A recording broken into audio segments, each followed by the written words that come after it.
Our party once more. We are picking up back in the Bullywug village of Downfall.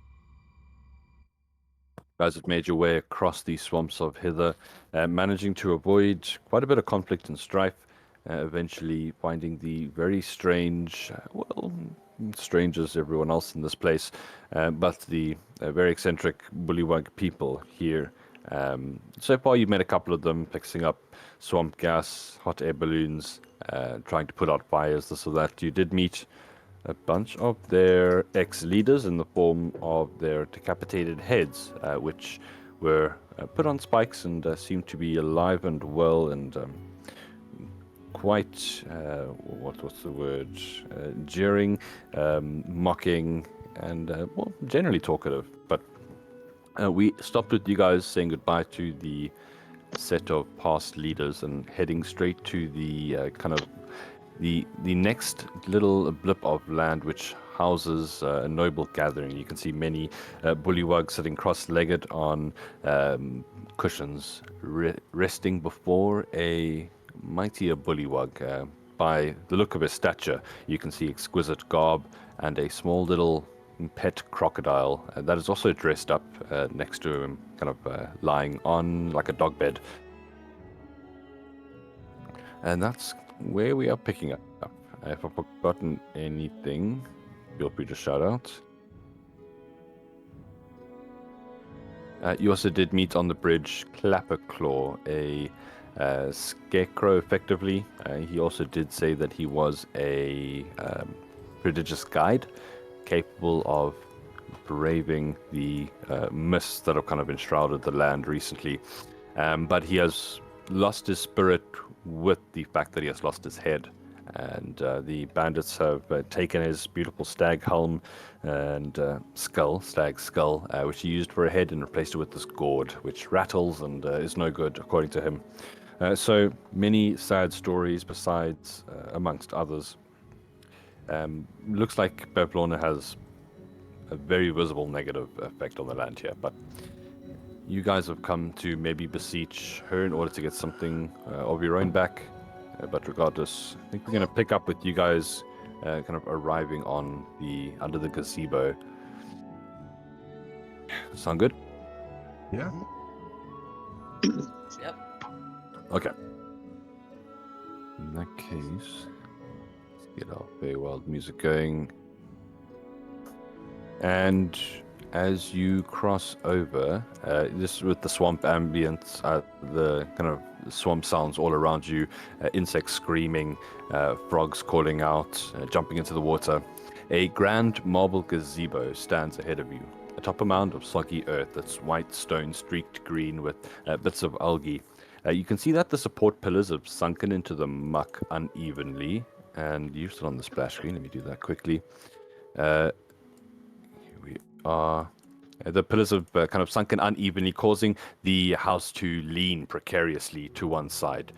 But you can see short steps ring the gazebo, leading to a raised floor where a bunch of bullywugs dressed in shabby clothing lounge about on pillows. Amongst them, you can hear a harpist that sends forth delicate notes mingling with the murmured croaking of the gathered nobles. And you can hear kind of platitudes getting thrown forth here and there. The leader at the front, a flabby bullywug wearing a crown of woven lily flowers. He sits on an ornate throne and his legs are folded up underneath him. Here's what he looks like. Tell me if the picture is not showing for you. You can see that he's got a large leather-bound book open across his lap, and he is mouthing words he reads on the pages. And without looking up, he says, "Have you no herald to announce your presence before King Gulop the 19th? And he slams the book closed, as if to punctuate the question kind of regarding you guys for the first time. And you see all the sleepy bullywug guards snapping to attention, readying their weapons. Sydney kneels down and says, I am Sydney Wind. It is a pleasure to make your acquaintance, Your Majesty. Whom I, a visitor with respect, this is. Come forth, please, Sydney. Sydney gets up and And- walks towards him. Be welcome amongst the bullywug here at Downfall. May I ask, what is your reason for visiting? And don't stand there in the darkness, come forward. Kind of gestures to all of the others as well.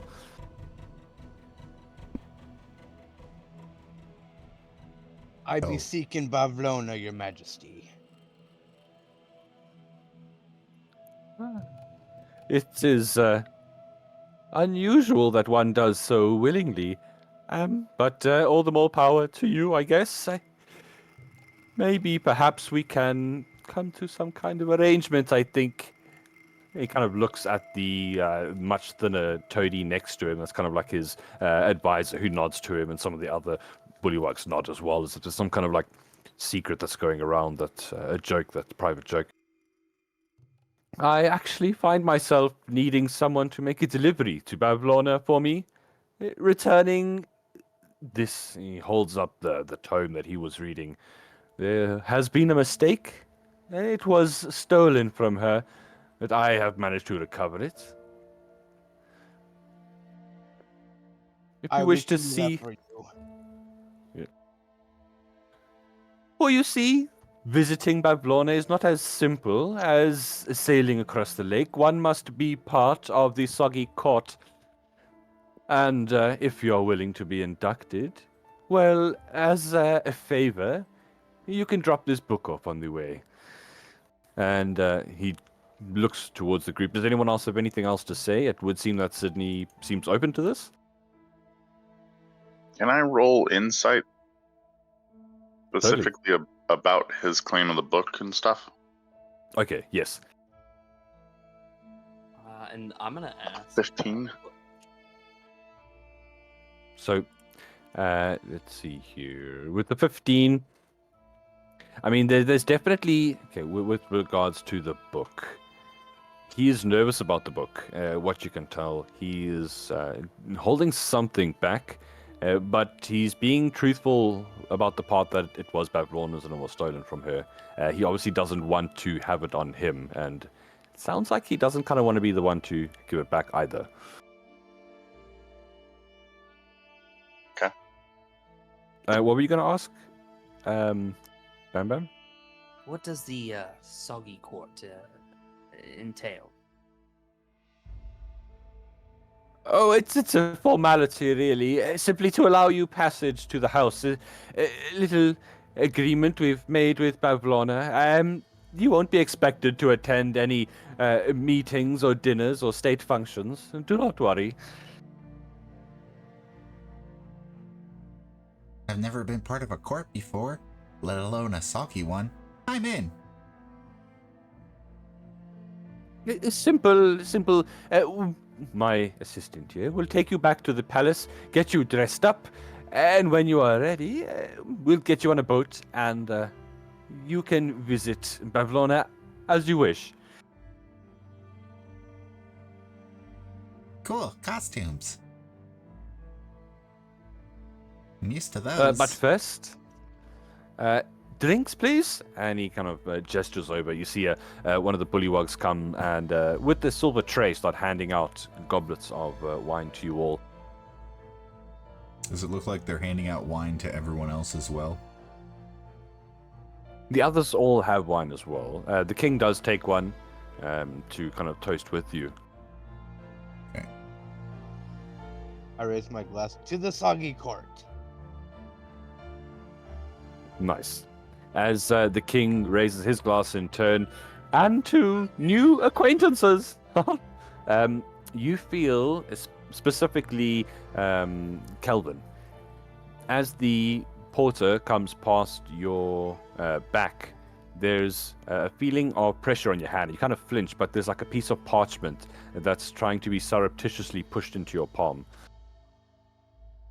Calvin will open his hand a little bit and then reclose it. All right. Yeah, whatever it is, small scrap of paper, Mhm. but the figure moves on. No more of a break than that. You're welcome to do with it what you want when you're ready. The king will kind of drink to the new meetings, and then gesture off in the westerly direction. You can see the porter. Unless you guys have anything else you are beseeching of the king, his assistant and one of the guards. Please, if you would follow me, gentlemen. Yeah, I give him- get up and start following him. Yep. As we're following, and once we get like out of eye shot from most of the others, Kelvin's gonna kind of stay in the middle of the pack of the group and kind of like brush his nose a little bit, and just kind of have the letter palmed, a piece of paper palmed in his hand, and kind of try to read it as he's like brushing his nose. Right, it seems to say, I'll put this in chat for you as well. Find Illig, the Baron of Muckstump, at once. The revolution lives.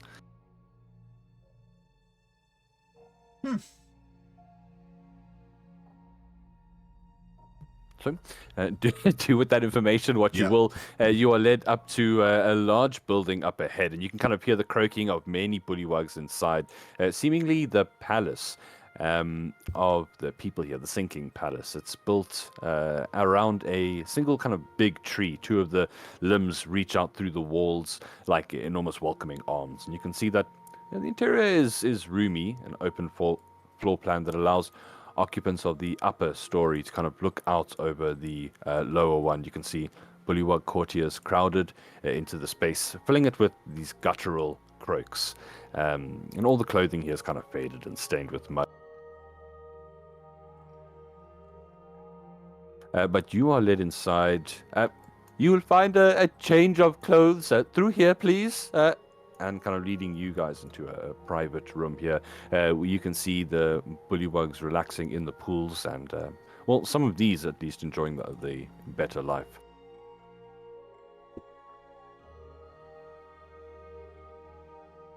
You are given, sorry to interrupt you, you're left with this strange assortment of very frumpy outfits. Kind of take the king's attire, for example.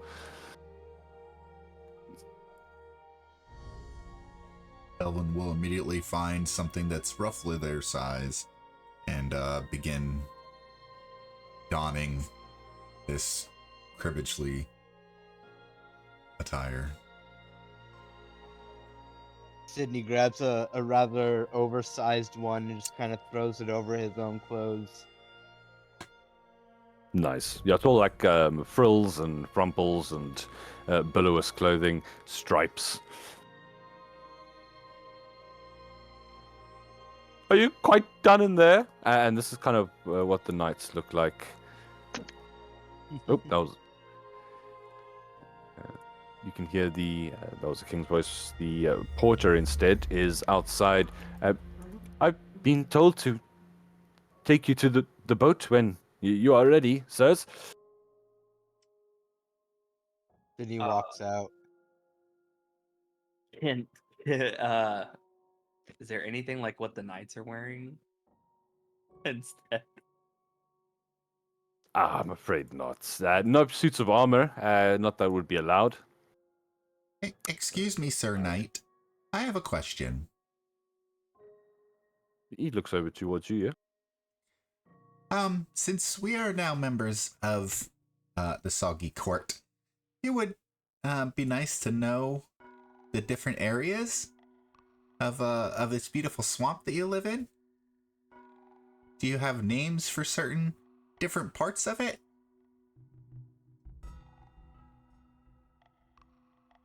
Like neighborhoods, I guess? Link's confused, and in a confused manner, it's a foreign notion to him, but he will give you a rough outline. Palace, where all the nobles would live here, near the king. The prisons are outside. The guest docks are nearby as well. We currently have a trader here speaking with Bavlorna. They arrived here before you. Otherwise, to the west would be our kind of industry where we produce these swamp balloons, fill them with gas for travel. To the south, where we make our homes, the pointing towards the reed huts you saw as you came in. Oh, okay. Thanks for the layout. Also, what is your name?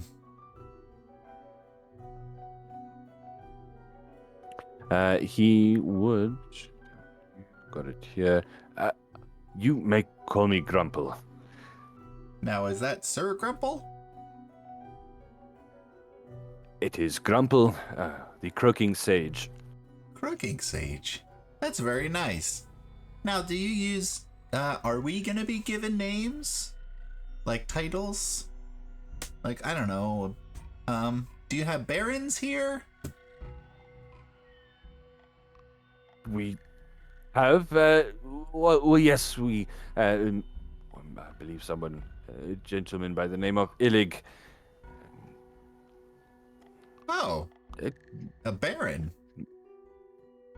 A baron by name, not by repute, trust me.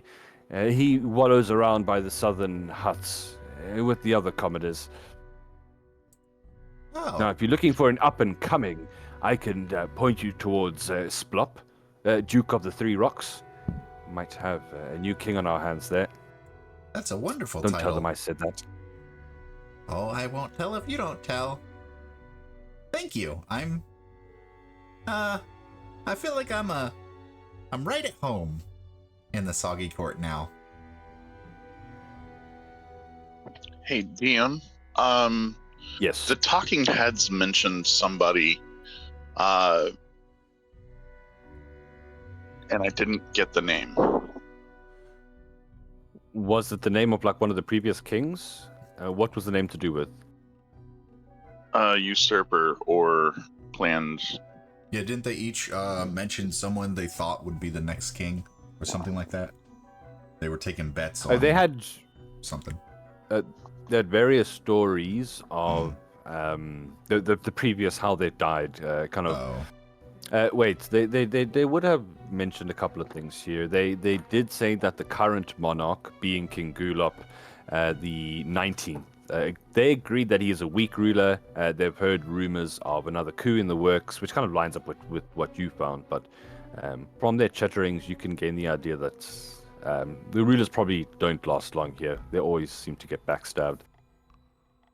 Right. And I felt like they gave a name of who was planning the next. They gave two names. They argued over who was what the correct name of the next person was. I can't. Okay. It must not have been of too much import. I can't Okay. remember either. Sorry. well, lead Okay. on.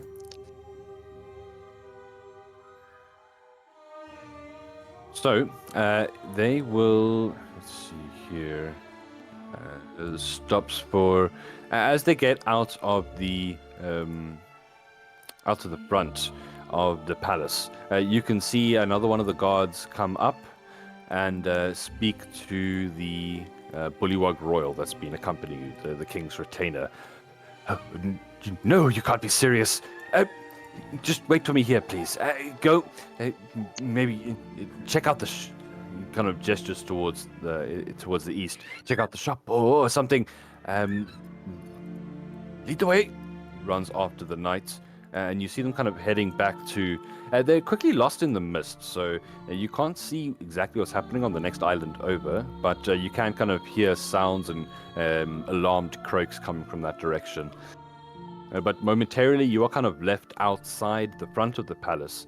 You can see a couple of guards like staring at you. Now that you're not being escorted, they are kind of watching you quite closely. Even though you are wearing the garbs of court, you still kind of do stick out a little bit. Kelvin will gesture everyone to like follow around the path just a little bit, like looking around and just taking in the the sights a little while until they get out of eye shot. And Fair enough.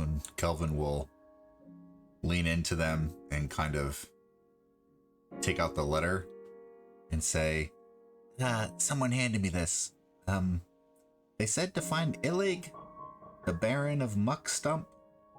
That was why I was asking those weird questions. I think he lives in the south. Do we want to go say hi before we see Bavlorna?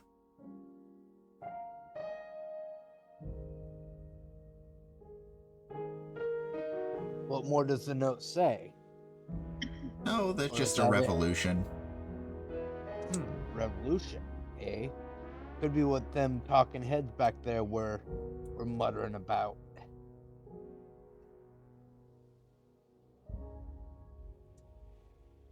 Don't see it hurting none if we check into it.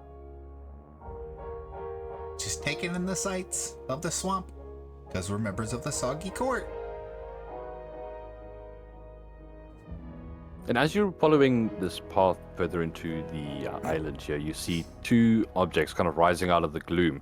The first is this building, this sturdy wooden hut. It's got an open doorway on one side, and you see at the back there are two holding cells, kind of like jails. There's thick mangrove roots serving as their bars, with a small round door closing off each cell. And the floor of one cell covered with this thick stinking water. You can see a figure slumped in rags against the back wall. The other sight sticks out behind that and is much more majestic in its scope. You can see that parked at the dock just beyond, there is this enormous, hard to describe it, but it's basically like a hot air balloon that floats over the lake, tied down and tugging at its moorings. But beneath, where a balloon would be, appears to rather be a roiling, dark rain cloud that has somehow been contained with lines and netting.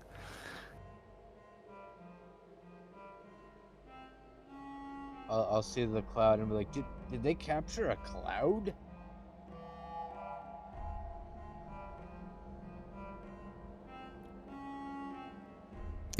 Here is what it looks like, and it looks pretty awesome.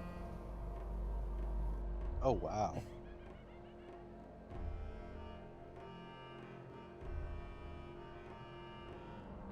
Yeah, and it's got a basket attached to it. You see like a little sign there. It looks like there's some kind of shop sitting underneath it. Now, as for the cells in front of you, you can see that the figure at the back there does look to be like a bullywug, one of their own.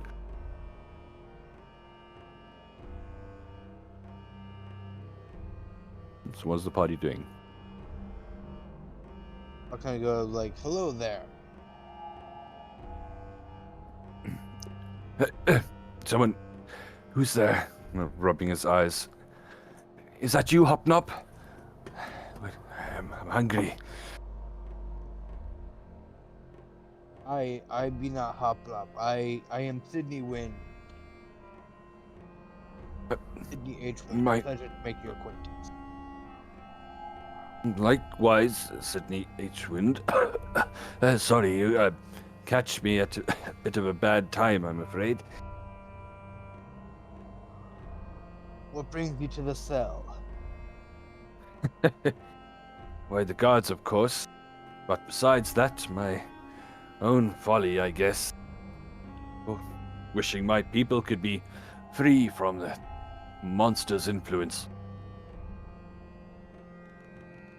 I am monster? Are you talking about Bavlorna? He nods. You obviously have not met her face to face, or it would not be a question. I helped someone escape recently, steal one of the swamp balloons, and now I find myself awaiting the sweet justice.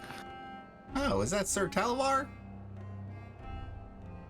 Oh, you know, did he make it? Well, he kind of landed in some vines, but we helped him out. You see great relief coming over him as he kind of sinks back down to a sitting position once more. It's all worth it then. Well, I wish him the Godspeed. What is your name? I am Morgort, one of the Knights of Warts. Well, at least I was, until I was stripped of my title. Why was helping out a friend bad? So Talibar was a guest, he kind of does air quotes, for Bavlorna. The balloons as well belong to her. Ever since she's moved into the swamp, the king has handed over much control of the village, unfortunately.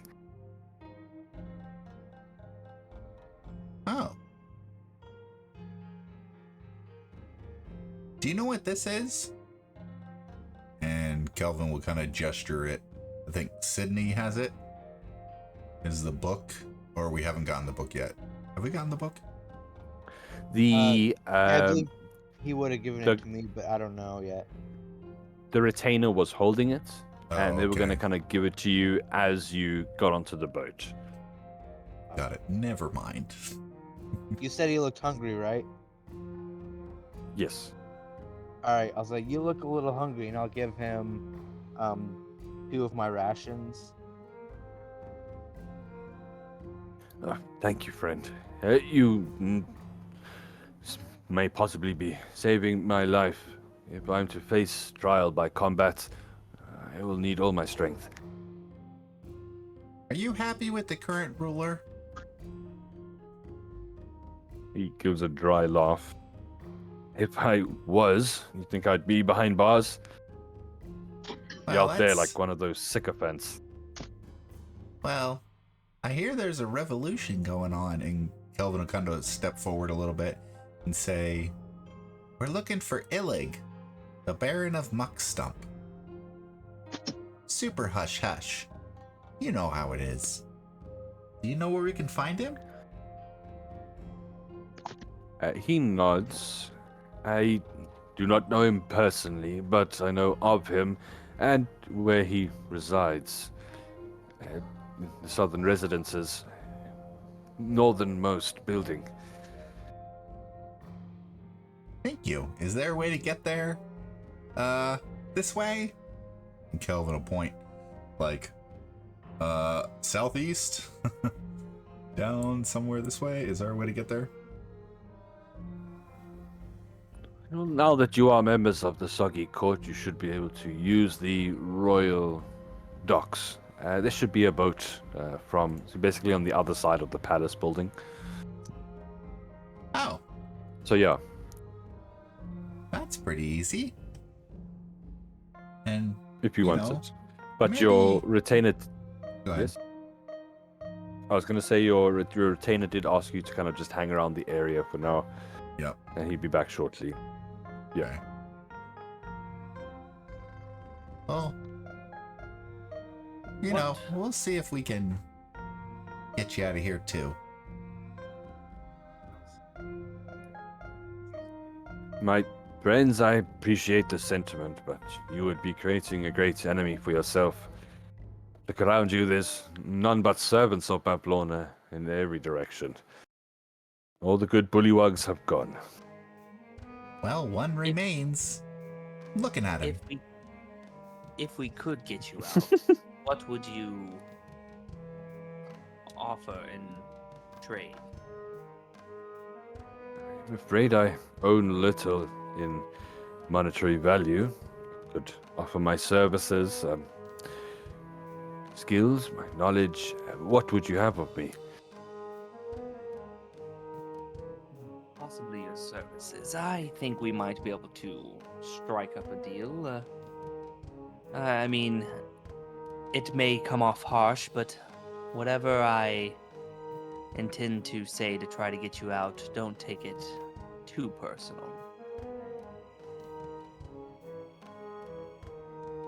Sydney He will kinda put nod. his- Sydney put his hands on his hips, and kind of like a bolstering manner, and said, "I'll just be happy to help out a friend. I didn't catch your name."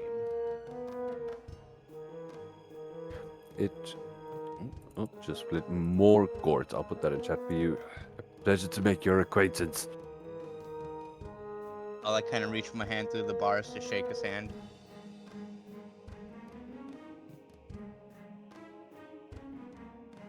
Sorry, choking 1 moment. Coffee went down. Wrong. Phew!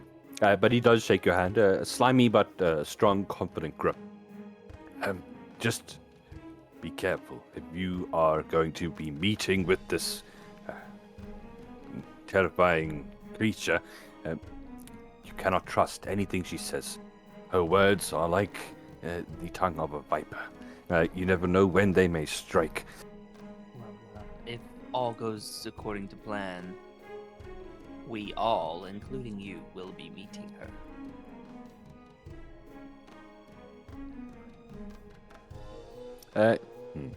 Yeah. He will. I mean, he's does not look like he wants to be here, but at the same time, he does try to impress upon you just that. Yeah, unless you can talk him out of here, him being free might not bode well for you guys.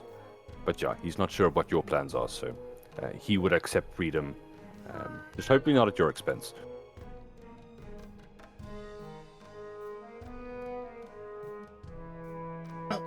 See you And- later, Morgart. You know where to find me. Don't go nowhere. The Can giant I- chuckle. Yes. Can I ask what landed him, what offense or perceived offense landed him in his cell? He helped somebody escape. He Right. helped Sir Okay. Talvor leave. Stole a Yes. balloon, Yeah, gotcha. sent him Okay. off. I'm with She. So it was kind of treason because he was wanting to Correct. put a stop to Bavlorna.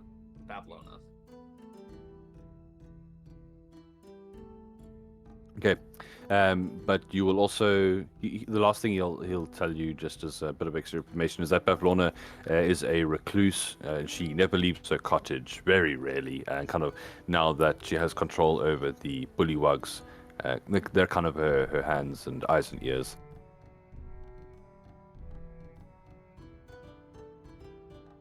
Okay.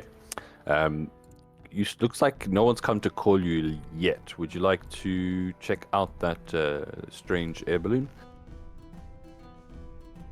I do. Yeah. Or, well, in the distance, you do. It's not too far to it, but it is extremely large. You do see a sign mounted outside of the basket, which is made of black wicker and wood. It kind of serves as a bit of a stall. You see the sign says "Wondrous Wares and Fair Fares." Oh, a shop. Neat. And as you approach, you see two small figures shuffling around at the back, moving towards the front. Oi, we got visitors! Hurry up! And they are darklings. They look like the smaller figure here. They're not brandishing knives at you either, but they've got these little cloaks about them, and they scurry forward. If anyone would like to, well, do we have any fey creatures here in the group Yes. at the moment? We got our Herongon friend. You should at least be aware of them. Darklings, not the friendliest of creatures. Typically, ancient legends usually speak of them being Seelie Fae who betrayed the Summer Queen. Well, everyone's a friend unless they prove otherwise. Hello. Welcome. Wondrous wares and fair fares. I am Trinket, and I'm Bauble. You looking for something to buy? What do you have? He kind of shuffles, climbing up onto the chair that allows him to kind of see eye height with you. Oh, my boss is visiting Bavlorna in her cottage, but we're allowed to sell some of the stuff. Yeah, why don't you take a look? And he kind of taps at a sign that hangs below the counter that lists the following items for sale. I'll put this in chat, but you can see very good thimble, fingertip not included, mug of bumble beer, has a nice sting to it, dusk mallow pie with decorative bite marks, a bundle of dry wood, great for starting fires, ink portraits, if we have to look at you, so should you, and a moonlight monocle, no more fumbling in the dark. Ooh. How much is that moonlight monocle?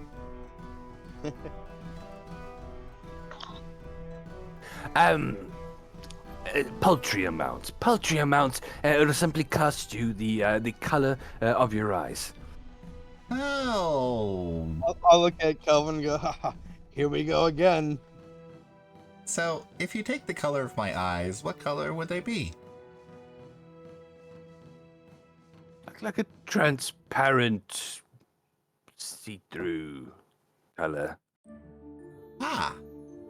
Well, would I still be able to see just fine? Oh yeah.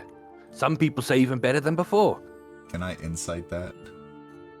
You can. Okay. I'll, Kelvin will I'll, definitely try this out. It's 19. I was gonna say I'll guidance it, but Yeah, he's pretty on it. So you get the idea that no one's ever said that, but he does seem to be telling the truth when he says your vision will not change. Well, maybe I'll be the first to see better than I did before. Here you go. And Kelvin just kind of gestures, like he blinks a bunch of times. Hold on, I got this. You see him pull out a small marble. This looks like transparent glass, and he holds it up to next to your face, and you hear her mutter the phrase, "You be mine." And you can see the color of Kelvin's eyes. Well, what color are your eyes, by the way? Just out of curiosity. Brown. They drain to a translucent whitish, just kind of white by the because of the background color of his eyes as well. And you see the marble takes on that brown hue. Beautiful. Pleasure doing business with you. Oh, boss is gonna be very happy. And tucks it away in a pocket and hands you the monocle. Yeah. Take a look at it. Moonlight. Oh, no results. What does the monocle do? You putting it on your face, Yes. you are able to see perfectly to a range of 60 feet in the dark. It effectively operates as goggles of night. If you already have dark vision, it will increase one of your eyes' range by 60 feet. ooh, cool. Nice. I will add that in there. How do I look? What? Right So fancy you look. It suits you very well. The only other thing that I could think to go with it would be this lovely thimble. Oh. How much for the thimble? Can I Arcana check the thimbles to see? You can. Make an Arcana check. The thimble, I'll give you a bargain. Seeing as you already lost your eye color, how about the rhythm in your step? Oh, I don't mess around with my feet. I'm gonna keep it. Sorry. Oh, what's the loss for you? Benbrick, you don't get any whiff of the weave around this object. As far as you can tell, it's just a mundane thimble.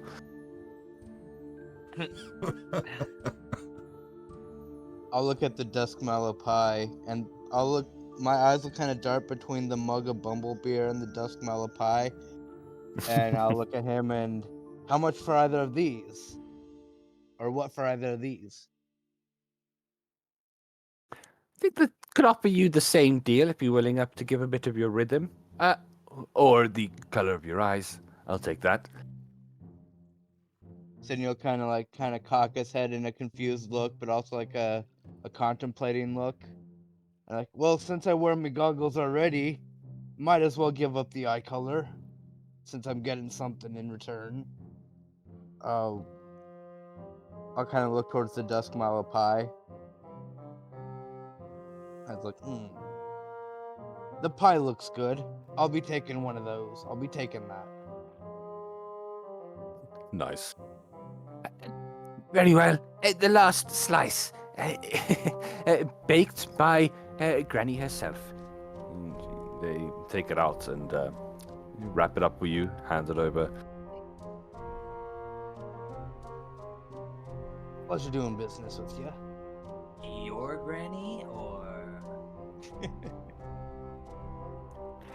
Well, she's everyone's granny, isn't she? Haven't been to Hither, have you? what is Granny's name? Granny Nightshade, of course. Oh, she's such a peach. And you see this like dreamy look come into his eyes.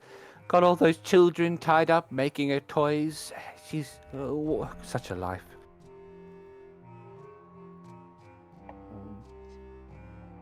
Can She I do sounds an like a Arcana riot. check on the pie? You have Or- proficiency as well, right? Yeah, you're artificer. Yeah, go for it. I think I actually have detect magic. That let would me be check. even more of a solid. No, I have identify. That would be I'll just do the Arcana check. Arcana.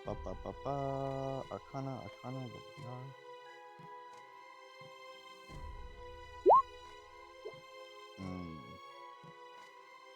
Do you have here an 11? It is hard to tell, unfortunately. Maybe if you tasted a bit of it or spent a bit of time with it, you get a better reading. Okay. Okay. But the pie is yours. You can eat it, you can hoard it, do what you like. I mean, you didn't really... You could always see if they would give you more information about it. You didn't really inquire to the salesman. I'll look at it, be like, other than looking tasty, is there anything special about this pie? Oh, of course. This is Granny's signature pie. Her blood and love and sweat and tears went into this. You'll find a bit of her in every piece. With like a pointy teeth smile. It will invigorate you. Out of game, effectively, you will be able to increase a single stat by 1 point permanently. Oh, cool. Awesome. Can I? Are these objects laying on the counter directly in front of everyone? Yeah, they are. Can I try to take one paw and put it over the thimble and point at a different object and ask a question with sleight of hand? As if you're trying to steal the thimble or use it in conversation. Yes, I'm gonna try to stick my finger into it. Do I notice him trying to do this? I mean, well, that depends on his sleight of hand. You're welcome to do whatever you'd like. So you maybe think that... so I'm just trying to get your reasoning here. You're trying to use the thimble to point at something else in case maybe it's special? I want to notice if he's doing this so I can like kind of, give him cast guidance on him, give him like a little pat or something. I mean, I'm sure he Yeah. wouldn't mind guidance. Yeah, I'll kind of see now. I'll pat him a little bit and cast guidance. But regardless, you're welcome to make a sleight of hand check against these guys' passive perception. They do seem to be kind of lulled into at least... I mean, you purchased a couple of things for them, so they're not like staring at you like you're going to steal or anything. So that's not what they would expect.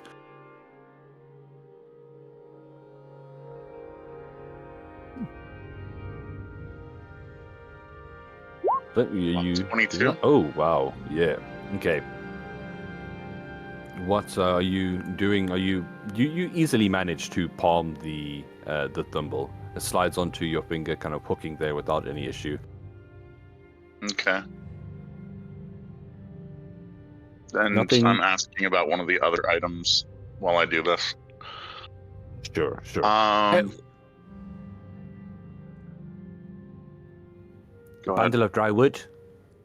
You need to start fires, don't you? This is premium wood. I mean, look around you. Everything's wet. You don't get this quality anywhere else.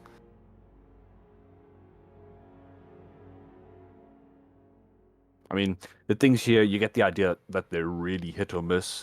You kind of seen one or two gems in the pile of rubbish that is kind of seems to be the majority of their goods. Okay. But you can hear in the distance someone is calling for you. Before we go, I'm gonna ask. Surely, Yes. with such good customers, you have some other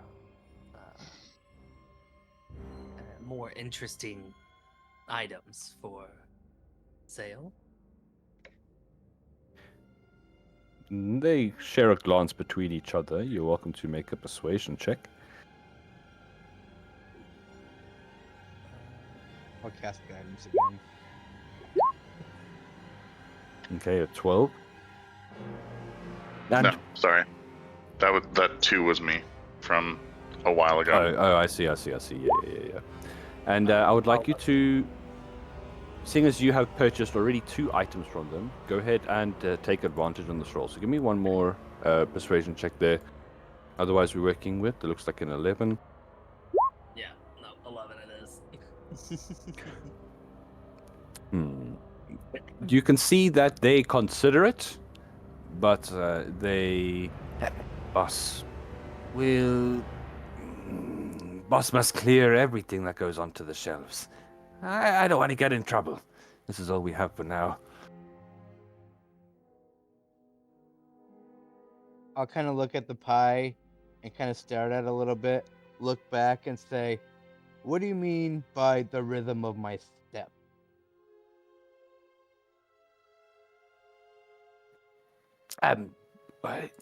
Well, dancing, moving, ha-cha-cha, and I kind of do a little jig behind the bar. Oh, I'll is there? laugh. So there's Go more ahead. than one of these items. Of which item? Of the pies and the beer. No. And... There is a single of each one of them, I'm afraid. Oh, okay. Sydney will contemplate a little bit more and say, all right, I could use something to wash this pie down. I'll take the bumble beer. Okay, so you're going to give up your rhythm for that. They will definitely agree to the purchase. And you see them pull out a wooden marionette, an articulated one. And as you watch them make it dance on the countertop while repeatedly muttering, 1, 2, 3, 1, 2, 3. And you kind of feel a strange dizziness go over you for a while. As it's hard to tell, but you have lost all talent for dancing.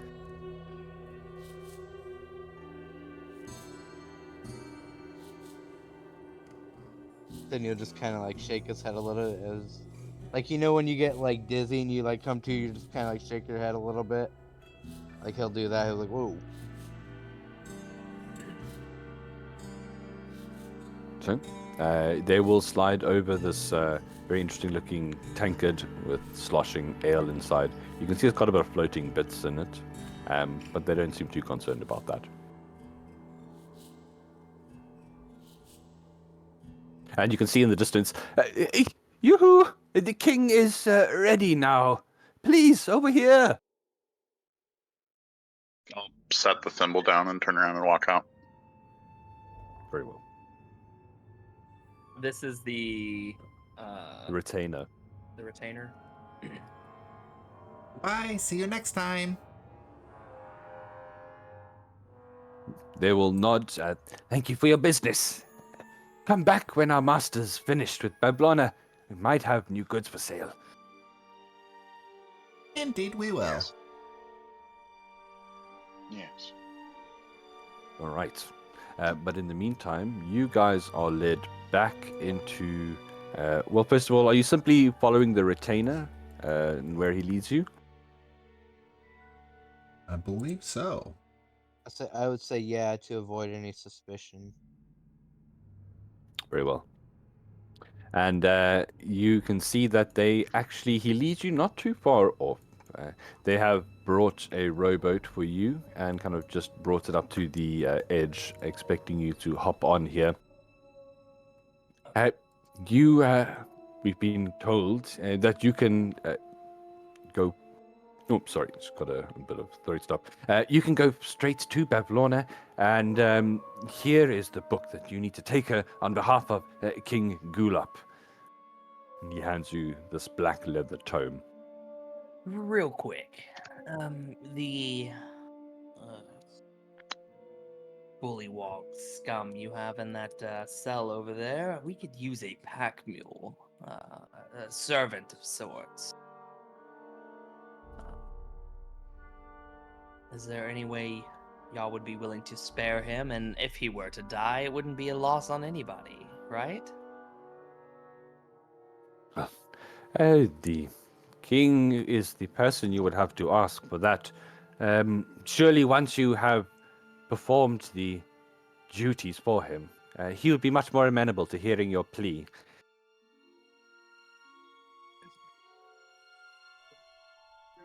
Well, then, off we go. Then. I roll a persuasion check to try to probe this guy about what he might know about the book. Yep, go for it. Him being kind of like an underling. I'm hoping that.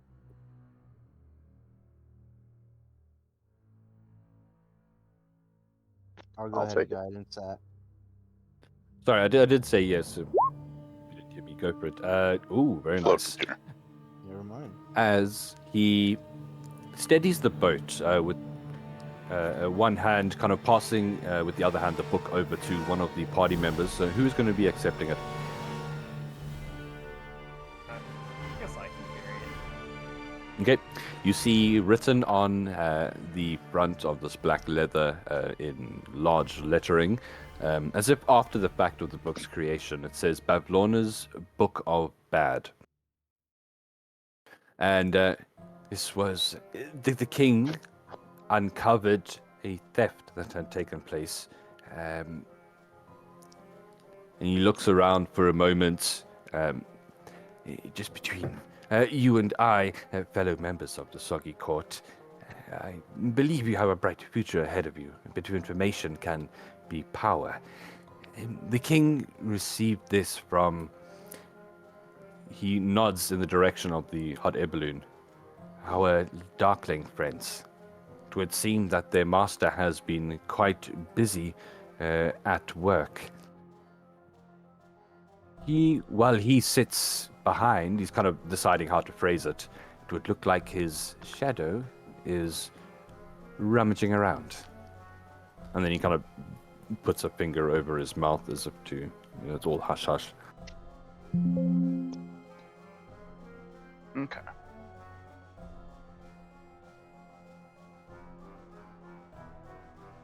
The king hopes to get back in Bavlorna's good books, as this belongs to her. He's kind of saying this out loud, in general, for everyone who's listening. What of the book itself?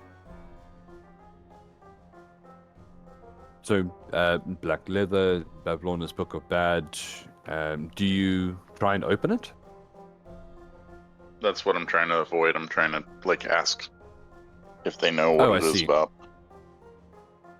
The king said it is a list of every transgression done against Bavlorna. And so, of course, he naturally wants to get it back to her as soon as possible. Okay. I not think first time. Okay, well, he helps you get onto the boat and will give you a gentle push off into the lake, telling you to sail towards the middle and use the stilted walkways.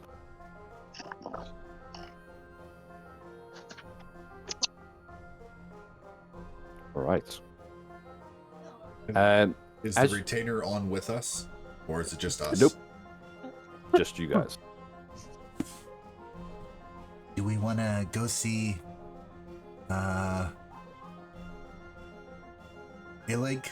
Illig? Sydney's gonna be eating the pie and drinking the beer. Actually, Okay. quick question out of game. I do have a tankard of sobriety. If I were to pour the bumble beer in there, and if it has any beneficial or adverse effects, would that affect it at all? Or does it just make it so I don't get inebriated? It might help if some of the negative effects kind of involved inebriation as a base. Okay. Yeah, I'll Sydney's eating his pie, and then as he pulls out his mug of sobriety and then dumps the bumble beer into it, and then he starts drinking it to wash the pie down. Gives Okay. like a right good taste. It's an interesting effect because as you drink it, it is quite powerfully alcoholic, and you kind of get that tang that's being suppressed. And what it's supposed to do is provide you with a D4 to attack rolls and saving throws while you are inebriated. But you are not getting inebriated. So I think you're cancelling out the effect of it yourself here. Go. All right. We can say that without the inebriating effect, it's going to last for a very short amount of time. And as you kind of get to the bottom of it, you can always save the last sip to get a couple of rounds of a bless effect, or get it on a saving throw if you needed it in the foreseeable future in the next couple of minutes or so. Okay, yeah, I'll just like kind of take a few drinks of it just to kind of wash the pie down. And what stat are you increasing? Intelligence. Perfect. All right. Well, you guys find yourself swallowed up by the mist on top of the lake, looking around with the creaking of this large wooden house. You can choose to kind of bypass this, going to the docks to the southeast if you wanted to check out on Illig and any other things before you met Bavlorna. Yeah, I'd say we check on Illig. Weren't you going to fix that one balloon for them after we saw the king? Yes, I will. Do we want to swing there and we'll just go on foot? Or is it? Well, it's probably not too far. You need to use the boat. The balloon and the residences are across water from each other.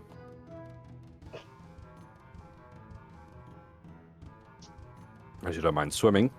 But, yeah.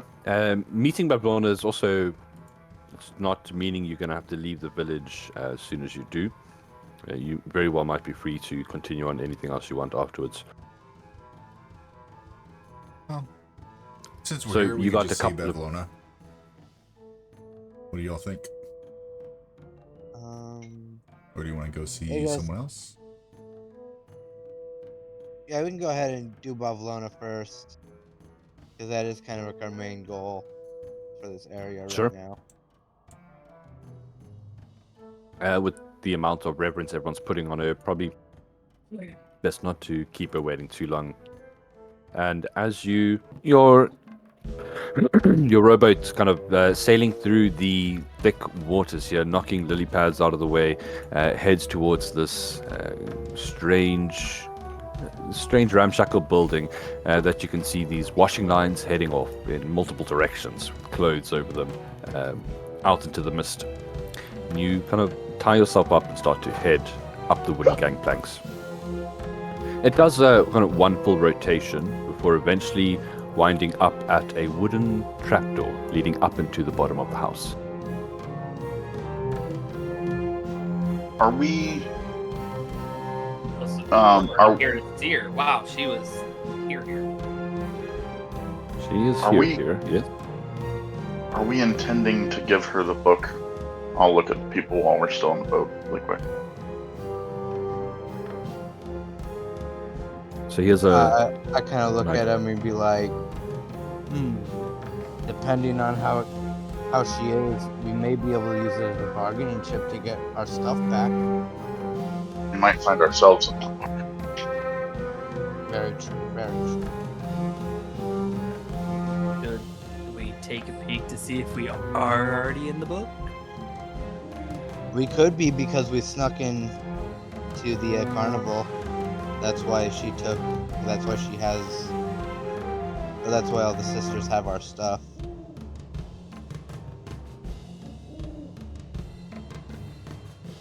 But Or would looking in the book make things worse? I'll just say, well, no one's around, but. And I'll just kind of look at the party. I mean, as long as y'all are having fun. I'll put my hand on the book cover and say maybe we don't open it. Alright, that might be the better option. Sydney will just nod. Are we? I guess we go up, and is there a door entrance? The trapdoor leading up into the underside of the house. Okay, I'm gonna knock on the trapdoor and slowly open it. It does open, not locked, and you find yourself coming up into a small, dimly lit room. It doesn't seem to be occupied for the moment. And as you look around, let's get you onto the map so you can see what you can see. It looks like there is a small pool around you. There was this kind of central cylinder, like a well, almost rising up from the swamp up into the base of the building, and here you see where it comes into play. So, you guys, you have vision, right? Let me hit refresh because I'm still seeing the. I'm going to start dropping you guys there on the map. It might be down to. I should have seeing pulled now. you. Oh, okay. Yeah. I do see that. Okay, so as you come up, there are some pretty strange things around you. Let's see here. The room you're in now. The recessed pool in front of you is lined with this kind of moldy clay tiles. Taking up most of the large square room is this pool. You can see it's filled with stagnant water. It doesn't look like very deep, about 1 foot or so. Rising from the center, the head of a stone well that gives off a very unpleasant, pungent odor. And in one corner of the pool stands a tall, dirty, freestanding mirror in an oval frame. As well on the other side, you see a single large water lily pad floating on top of the water itself. But you yourselves find yourself on this 10-foot wide raised walkway around the pool, filled with shelves, tables, stools, and all shapes and sizes. Almost every available surface is littered with stacks of dirty plates, scraps of food with festering and molding, and old junk. You can see in the corner what looks to be like dress dummies, all pushed up together. There is a slight murmuring, as if some sounds are coming from upstairs. But for the moment, you guys find yourselves alone. I'm gonna go to the mirror real quick. Then he's gonna like kind of lift up his goggles and look at his eyes. Be like, "That's right, interesting right there. Haha, everyone's gonna get a kick out of this." And he puts his goggles back on. So that requires you to kind of stride into the water, eh? You're fine doing that.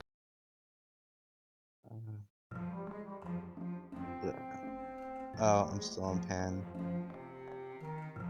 So, Nothing seems to happen to you. The water just looks brackish and a bit unclean. But yeah, it's not very deep. Well, about 1 foot.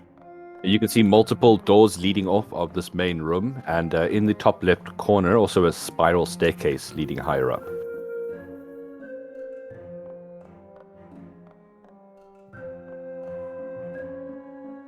should we check the rooms down here? See if there's anything interesting. Or should we just get right to Bavlorna?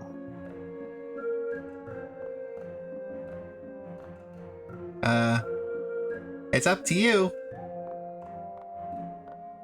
You guys are welcome to also make perception checks to listen, look around, or anything else you'd like to do in the situation. Do we hear Bavlorna down here or upstairs or any noises that would link us to where she is or anything is? Yeah, I'm so, gonna- I mean, you can, yes? Sorry, I was gonna say, I'm gonna roll a perception check to see if I hear any voices and if I can hear what they're saying. Okay, please go ahead and make that roll for me. Without What's in this a... Sorry. Go ahead. did you ping in the top right? Yeah. It's dress mannequins that seem to be wearing a very strange assortment of garbs. You see one of them has like what looks to be a pointy black wizard's hat as well on it. Kelvin notices it immediately and goes over to it. So, yeah, there are 4 medium-sized and 3 small-sized dummies here. 6 of them adorned with these shoddy, home-stitched garments. And the one you're looking at, bare except for an ugly, black pointed hat. How ugly. You can tell no one followed a design when they made this. The parameters are just misshapen. It's like lumpy, falls over. It doesn't have like proper smooth lines. Perfect. Sydney's lost sense of fashion ugly. Kelvin will remember that that's there for later. Okay. Sure. And are these windows? Yeah, so the thin green lines are windows. The doors are these thick white lines. In front Gotcha. of Moon, Sydney, and Calvin, there is a door. Calvin's got 2 doors in front of him. Okay.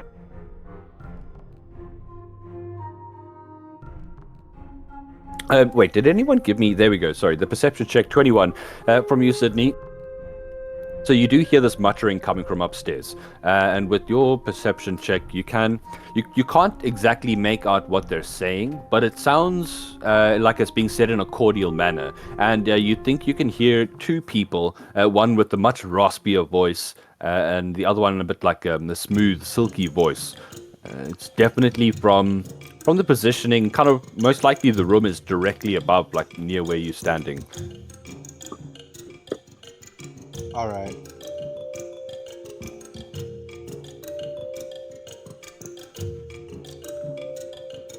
Are you opening that door, Moon?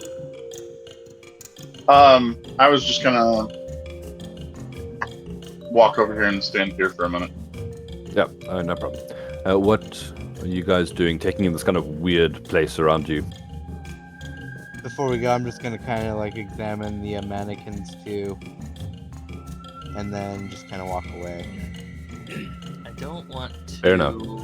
go upstairs. So I'm gonna kind of pull out the book and hold it like up above my head. Lady Bavlorna, I found something of yours. And so you're calling this out with quite a volume, hoping to get her attention, is that right? Yes.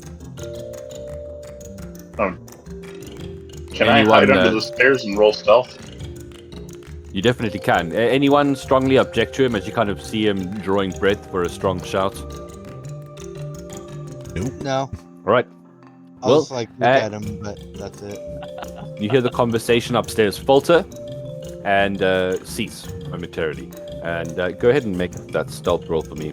As you push yourself into the corner as much as possible, you hear pitter-pattering very quickly coming down the stairs. It's like... And you see moving out onto the walkway there, a creature that I believe you guys have actually seen before at the festival. Did you see this strange...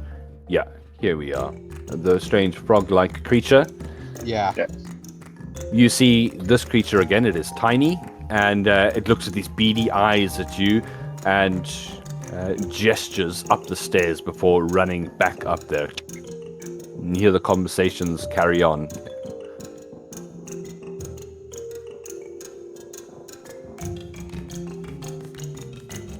Sonya kind of shudder a little bit, like, oh, baby little things. Oh, that's rude.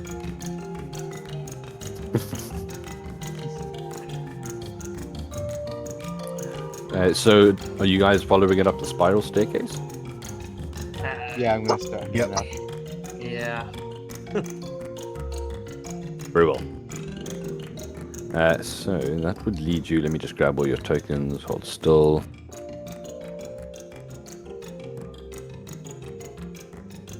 As you make your way up the stairs, you find yourself on another small little landing, and what you see as you step out is this strange hallway that is filled with a variety of pictures, all done in different mediums. They show, they depict grumpy people, sad people, frightened people, angry people, kind of negative emotions you see here. Just kind of headshots, and just each one showing like a single emotion.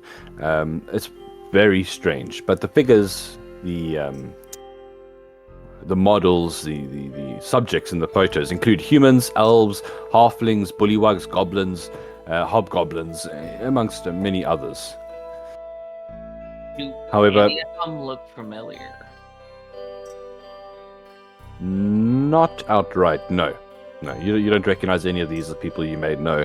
The one thing that stands out is this framed oval mirror that is about 2 feet wide and 5 feet tall. It hangs in the middle of one of the walls nearby in the passageway, and there are 2 doors on the other side of the passageway, but the main focus you guys would probably be drawn to is the single door, which lies cracked open ever so slightly, and you can now hear the words of conversation filtering through from beyond.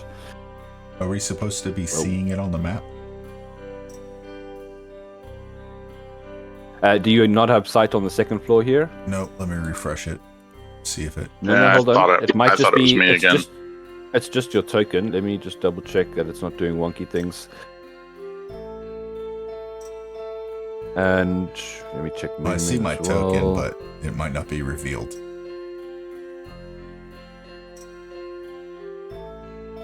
That should change in one a token. second. There we go. There it is. How about now? Yes. Yes. Apologies. I don't know why you won. I just must keep forgetting to update it or something like that, but should have it now. Okay, but you find yourselves in this passage, and the door isn't thrown completely open. It's open like a sliver, as if one of these small creatures had kind of pushed it and scurried in inside. You hear now this kind of voice in all its glory. Tell me again, Charm. How is Endelin these days? The plots and plays up in her mountaintop theater. This conversation in the background. Oh, well, she is, you would know your sister better than anyone. Correspondences have been cordial, to say the least, and kind of seems to be like mundane discussions happening in the background. They don't seem to have stopped kind of awaiting your arrival. What are you guys doing in the situation here? Are you pushing into the room or doing something else? Can I inspect the mirror? You can. Give me a perception investigation, however you'd like to inspect it.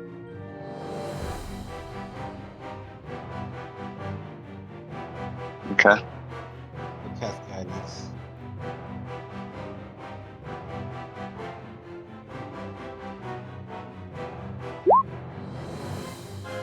Okay, 18 plus a d4, but 18 does best the DC to notice that. So the first thing you notice as you step in front of the mirror, that it does show your reflection, but slightly altered.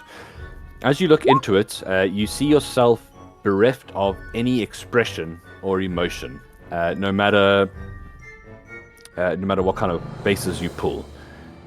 As you take a look at this, though, you do note that with an 18, you do see that there is a slight slight slit on the wall next to the mirror, as if the mirror, there's some kind of mechanism for the mirror to swing forward.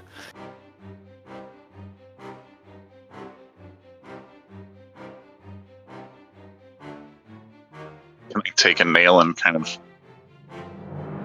slide it behind the mirror and see if there's a catch or anything? You slide it up and down. I mean, you can actually see the little bit of light coming out of the passage beyond, and you don't notice any kind of blatch or anything like that. It doesn't seem to have a mechanism that you can spot with your perception check. The main thing that kind of draws your attention is the strange property of the mirror to reflect what should be there, but just without any expression. It's probably some kind of strange fey thing. Okay.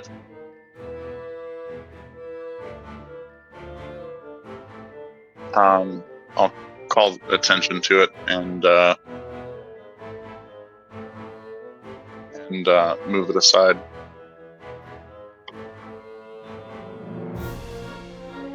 I'll look at it and be like, and give a puzzled look.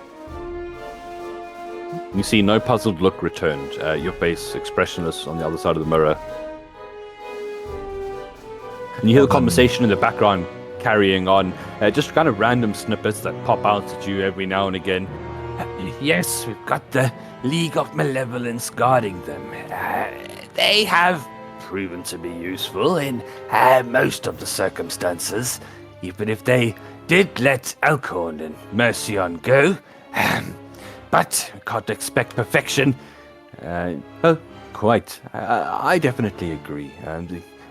Deal of dirty work at the palace, and they kind of go into more mutterings in the background. Did you want to do anything else, Sydney, as you take in the mirror?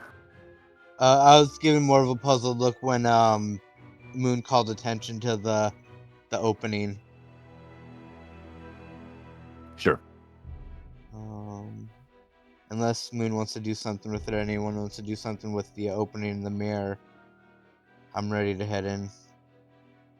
Kelvin will take a look at the mirror and see what everyone else is looking at, and he'll wiggle his nose a bit and give a smile and not see anything, and then his foot will start tapping. Well, you do, actually. Oh, go ahead. As you give a smile, the reflection starts to slowly break into a smile as well. And then it bows, and you hear and the mirror dislodges from the wall, as if like on a hinge, able to swing forward. Moon, did you do that? And Kelvin will point out that the mirror is now moving on its own, sliding away.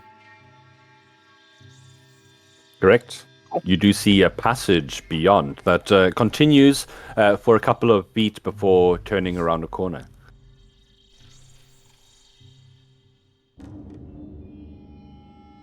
It was like a delayed reaction. I smiled, and then a couple seconds later it smiled and it bowed at me. But I didn't bow.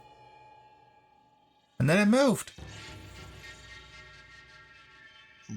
Quite interesting. Neat. Check it out. And Kelvin just walks through. Kelvin just goes through thinking that, oh, this must have happened for a reason.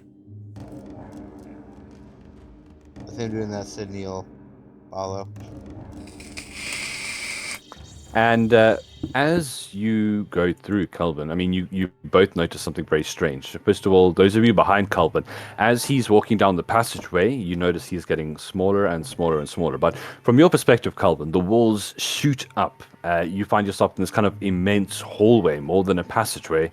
And as you turn the corner, and it's all very disorientating, but as you turn the corner, you see a tiny, tiny door in the very distance. But as you approach it, it seems to grow and grow and grow until it is adequate size for you by the time you reach it. Well, should we go in?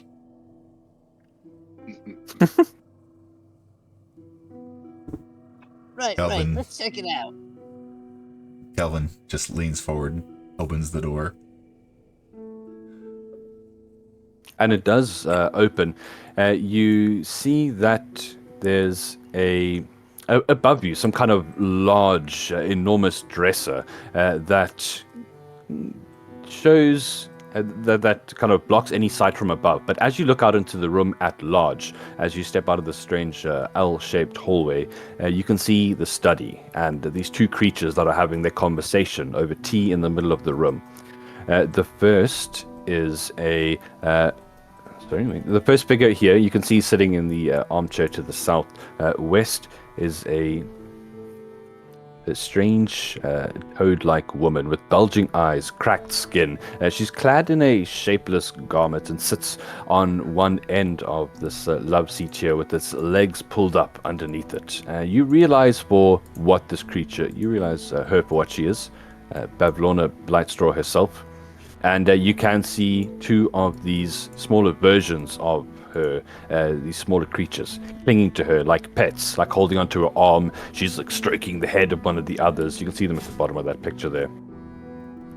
The figure sitting across from her, a tall, lean woman of grey complexion, dressed in black with a wide-brimmed hat obscuring her eyes. And she looks something like this. And this is definitely the kind of silky, smooth voice that you have heard recently. Most likely the boss that those small little darklings were referring to. Is the picture showing? Yes. I'm seeing it. Yes. Okay. The room itself is filthy. Dirty dishes, bits of discarded food lying everywhere, the furniture perhaps once being fine, now just with stains, mysterious origin mottling every surface. And you do see a staircase in the back and multiple other doors leading out. So you come into the room now, tiny, tiny, tiny.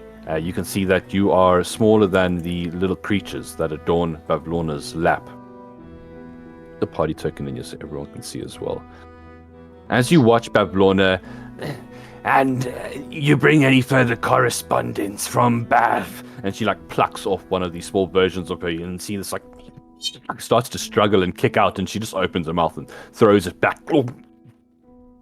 And just casually, without breaking a stride, swallows one of them, like wipes her mouth. She's been quite offish recently. But what are you guys doing as you're kind of taking in the scene? I'm seeing her pop that little thing in her mouth. Sydney will just kind of freeze in terror for a little bit, and then just like kind of slowly back to the door. Through the smaller door which you entered, that's definitely possible. Yeah. Keep in mind you are about the size of a rat at the moment. Yeah, let's kind of make my way to the door. Just kind of be ready to run if needed. Okay. Owen just kind of listens to the rest of the conversation. Sure. You hear Bavlorna carrying on. She's gone, and ever since that child escaped, one of her charms backfired. It doesn't remember what it truly is.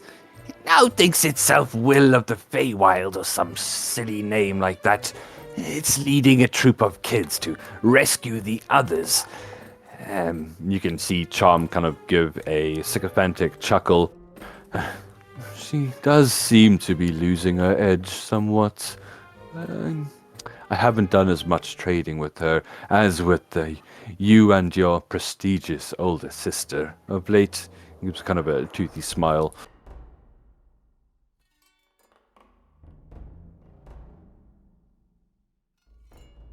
So we got some of you that are outside just outside the main door, and some of you that are inside the room, very tiny. You seem to be very capable of eavesdropping on their conversations here, but most likely you are going to be wandered after in a bit. How are you guys approaching this?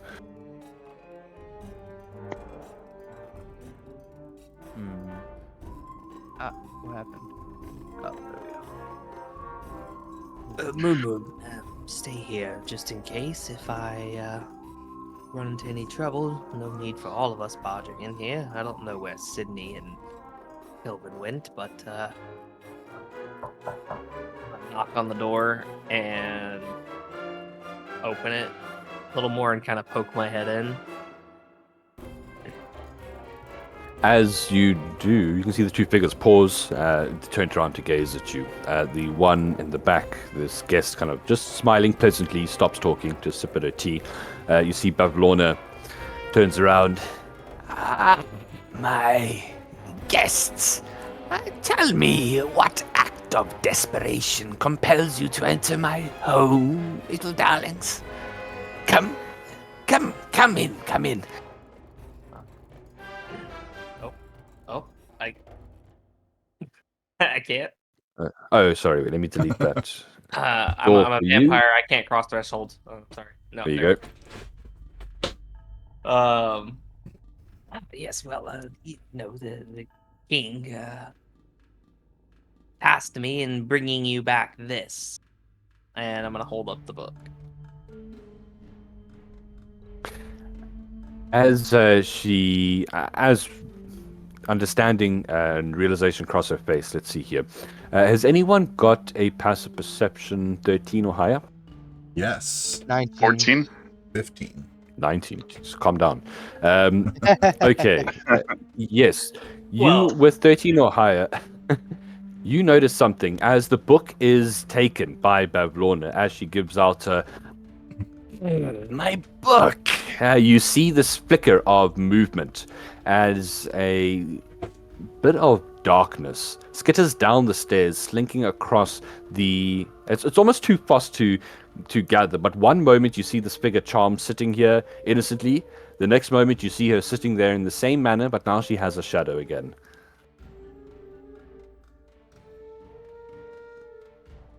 And you saw this movement come from the stairs that seem to lead upwards to higher levels of the house. But Bavlorna carries on. My notes. I was wondering when I would get this back. I shall have to peruse and see who was involved and have them punished accordingly. You see Charm stand up. My dear Bavlorna, I see you are busy. Allow me to return later when you are finished your meetings. Yes, very well, Charm. I'll speak to you later. Kind of distractedly brushing him off as this figure bows to her and then, without a look or a nod to any of you guys, just moves towards the doorway as if to head down the stairs and leave out the trapdoor.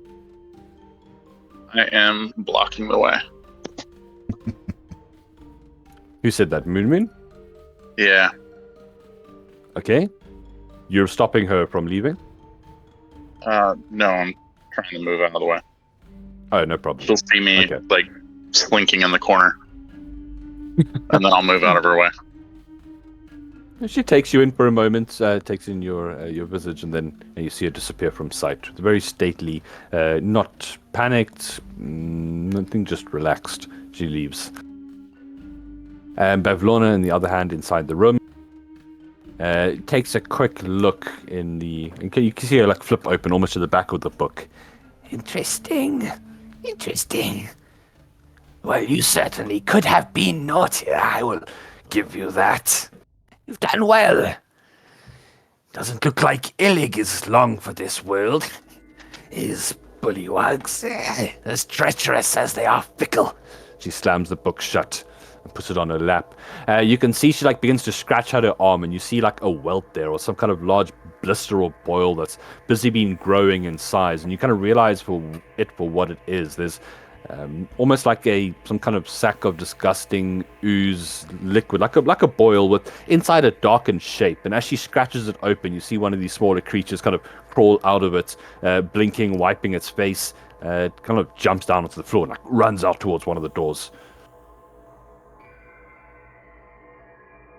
Sidio kind of like put his hand over his mouth, like, "Oh, I hope I don't lose that pie."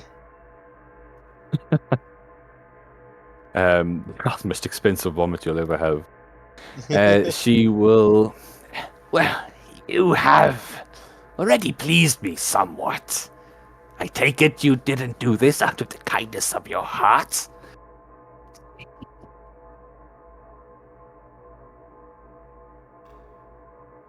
Speak up! I haven't got all day.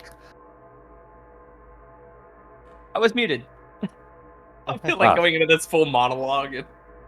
Well, yes. Let's. When does anybody do anything out of the kindness of the heart these days? Let's get down to brass tacks. You see, some of my companions and myself have lost something. And I know you don't have all of them, but might be curious because this item is so dear to you. Maybe you might be willing to return something that is dear to us.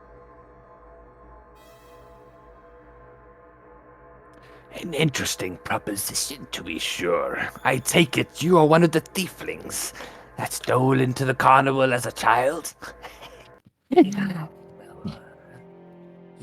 Children never really have greatest intuition on right from wrong, so Of course they don't. hopefully that Stupid little things. now as adults helping you out, we have been able to redeem ourselves of such horrible transgressions.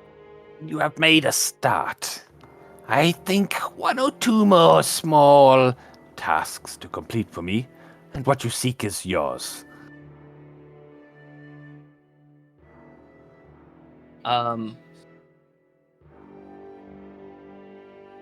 I don't know if anybody's actually lost anything from her, so. I believe me and Moon have. What else would you need us to do? I mean, obviously, I heard you say that. What was his name? Duke. No, Baron. Wait. Illig. I care not for the petty squabbling amongst the bullywugs. Let whichever misguided fool lead them that wishes to. What I would have you do, a bit more close to home. First, I want you to fix my pool. You can see she points downstairs. It won't fill with water. Something is blocking it up. I haven't bathed in days and it's starting to irk me. And you can see the skin is like dry and flaking, and while she's scratching, it's like peeling off. I want you to fix this.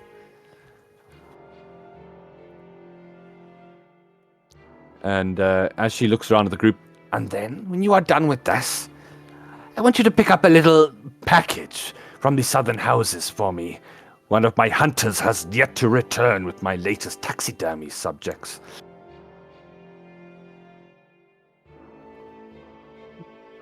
Would that happen to be the ones that are on display downstairs? Similar? Oh, you saw my exhibit, did you?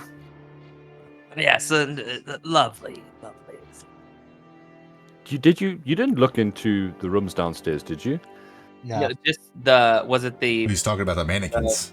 mannequins? Oh no, those are just wooden mannequins. She's talking taxidermy, like taking animals and stuffing them to look real again. Oh, Well, now I want to go look in the rooms. No, I did not see that. I thought she was talking about the mannequins, and she used magic to turn them into that. So If you haven't seen, be sure to look, sweeties. The room on the western front on your way out. Yes. So we'll fix the pool and retrieve this package and check out your lovely exhibit that you have downstairs. If you get hungry, you can find lunch in the fridge. And she points to the southern door leading off into the distance, but she herself kind of gets up with this strange, this disturbing, sinuous motion and begins to kind of, she's extremely tall when she stands up because of these long, spindly legs, and she moves over to the stairs leading upstairs.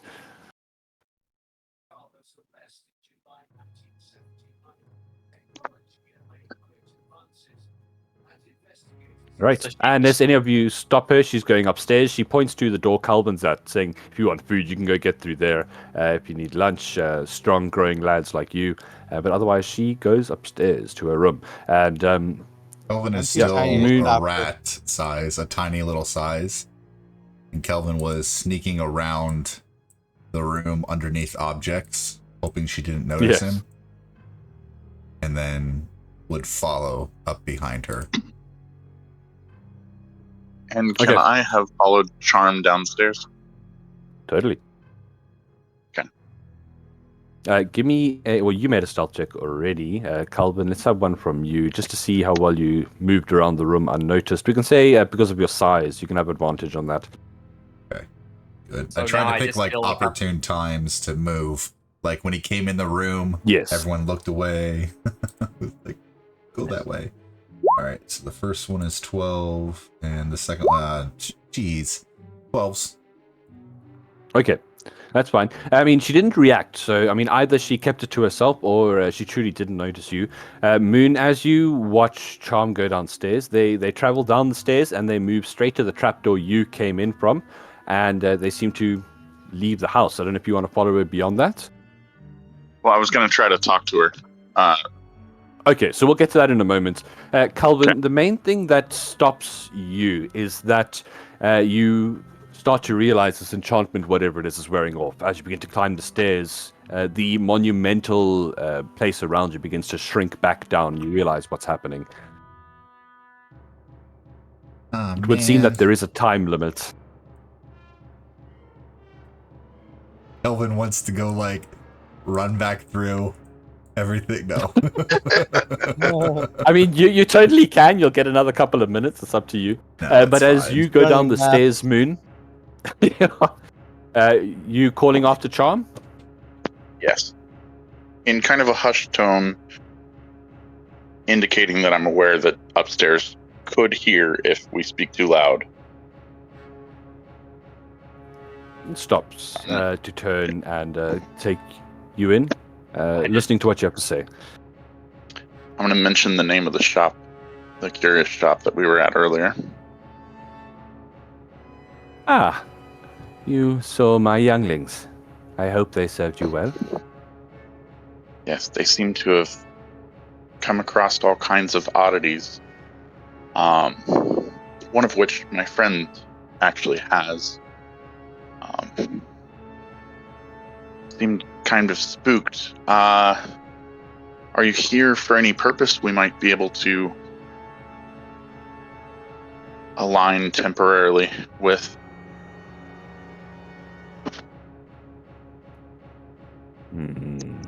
You see them looking you up and down. I would say give me a persuasion check because this figure doesn't look like one that is quick to trust.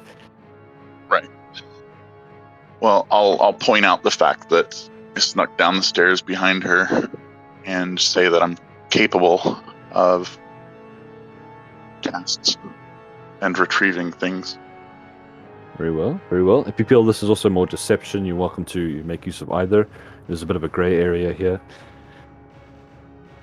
Very nice. 19. You do walk with quite some grace. And let's see here. She kind of tries to read you with a bit of an insight check here. You're making it sound like... Are you kind of making it sound like you're not aligned with Bavlorna?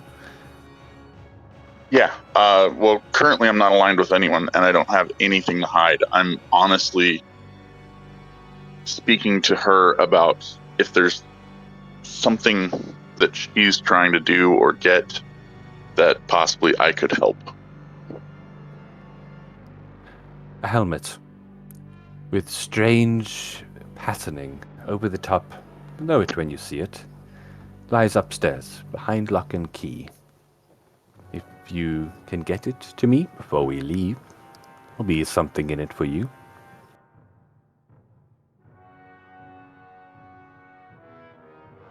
Okay. But don't tell our patron. It can be our little secret.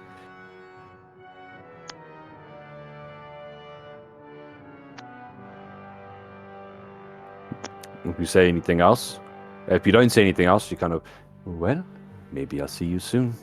And turns to keep going. Where can I find you? You've been there already. I live in the balloon. Can't miss it. I nod and bow in this like regal costuming that I have with like a neck frill around my waist, like a tutu. Very, even more impressive that you managed to stealth with so many frills on you. And Charm turns and continues to leave. Okay, Walk back upstairs upstairs. you've heard a bed that is groaning in extreme pain as Bavlorna gets into it, and then there's a bit of quiet as she seems to be taking a nap or something to that effect.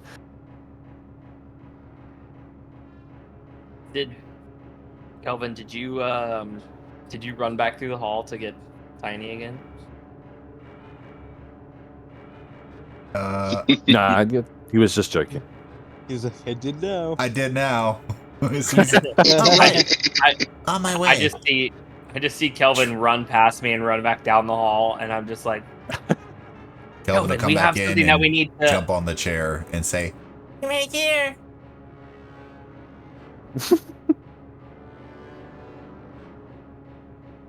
Oh, I think it broke up a bit there. I'm gonna check the room where the fridge is.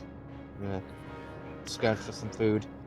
Yeah, you're welcome to do so. Just so that you are aware, a feature of the room that you weren't really able to see when you were entering from underneath it, but the cabinet in the top left does seem to be some kind of potion cabinet. It does look like it is locked, but you can see interesting looking dusty vials along the shelves. You also see as well, would anyone be interested in the objects on the shelves there? Yeah. Do we see the thing in the room with us? This little creature, yeah, the tiny Bavlorna. It's moving around on the couches, watching you for a moment, and eventually kind of moves, just kind of scurry up into the next room. Every now and again, you see another one like darting in and out, fighting each other, biting each other, or watching you for a moment before scurrying up again. They're just critters being critters. Mini Bavlornas, and yeah, they don't seem as intelligent as her. They seem kind of more like bestial. I'll take my cloak off and kind of stuff it under the door frame here with the door closed. You hear one like beep, beep, beep, beep, just like smack into the door, expecting to be running underneath it. But yeah, it seems to work. It's not going to hold him long, but gets us some privacy.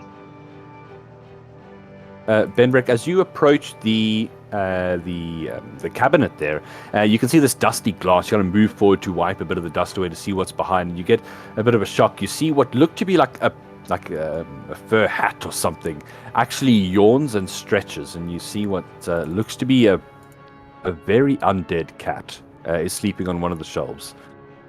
Patches of its fur are missing, and you can see some parts of a bit of bone here and there, like on the tip of the tail. in this locked cabinet. In the locked cabinet, and it kind of looks towards you with this very superior stare that only an undead cat could master, and just starts kind of licking itself. You see another like tuft of fur get pulled off in the process. You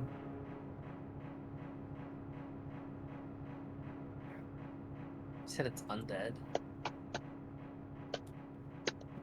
Yes, it looks like it has definitely died at some point, but it hasn't remained so. I'm going to roll Arcana and see if there's like any kind of fey magic or undead magic that's keeping it. See if I can't tell. Sure.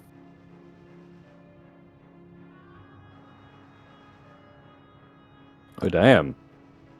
Nice, nice. And so this is specifically at the cat, is that correct? Yes. There's definitely some kind of magic keeping this creature alive. And from what you can... I mean, it looks like it's been around for quite a while. It looks like it's ancient. You see that it does have a collar and a disc on it. It seems to have the name... I'll put this in chat. Gloam. And I mean, you're aware of certain magics that could result in an effect like this. This definitely does seem kind of like a very fey thing.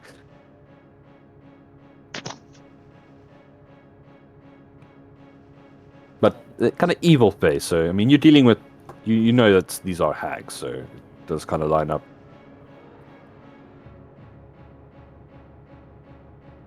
don't have You a make a chain that allows friend? me to speak with animals, but he could be sentient. Loam, is it? And you see the cat turn to regard you through the window. Yes. Can you speak? It gives a very big yawn and kind of curls up again, very much in a negative. All right. What else is in there?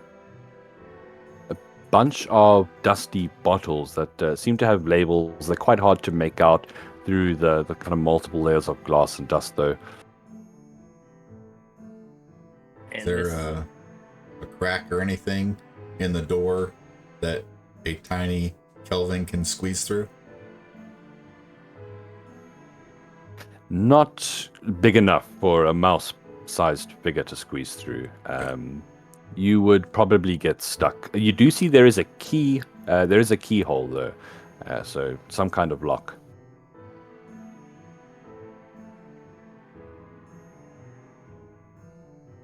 As you are taking in the countenance of this potions cabinet, Sydney, the door you are near, you can hear squawking, honking, and swearing. Yeah, you bloody bastard. It sounds like there's some kind of goings on happening on the other side of that door. Some kind of very violent interaction. I'll kind of peek in, see if I can't see who's arguing. Sure thing. Okay. As you do, let me just swap back here. Get rid of the door for you. You see you're looking to some kind of kitchen, and as you look into the kitchen, you see a small figure. Don't get it out! Don't get it out! A vulture is flying at you full speed, and it's just like smacking into walls, freaking out. And how do you react? It looks like it's making a beeline for the door as it sees there's an opening. I can't try and catch it. Okay, very nice. On the ball here, let's see. Give me. Let's probably be sleight of hand, dexterity, ability check. Sleight of hand. And I'll guidance myself too. Sure. Oh, no need. Oh, very nice. You see, you catch this vulture quickly, cleanly. The creature in question looks over this fey creature wearing large iron boots. This would be easily recognizable as a red cap. Ah, you got the bloody bugger! And he's caught the other one that's like freaking out, flying in every direction. He just like puts it on the ground and quickly like takes off his head with the quick chop of the sickle. Hey, give him over here! I'll go put him with the others. Oh. Yeah, I'll hand it off to him. And he would bow to you, and you can see these kind of spiky teeth. He moves over to the door to the north, and as he opens it, you are hit with this wave of coldness as some kind of freezer or some cauldron. You see rows of meats, animals hung up, and the thing that accompanies it, that kind of grabs your attention, is as soon as the doors open, you hear this slow, rhythmic beating. It's like almost like that of a heart. You hear him Killing in the blood and drinking and hanging, and then he's like singing this really off-tune song as he's hanging up the vulture meat. Arcana check to see if I detect any magic. You may. And then yeah, I'll guidance. 16.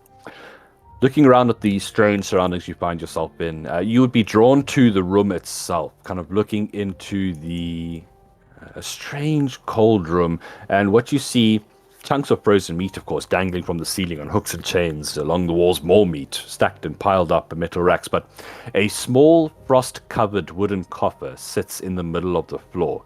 and you see that the cold seems to be radiating from it. It's definitely what is keeping this room so freezing. There's... Yes? I don't say I'll look around and say, looks like you can cook up some tasty meals with this.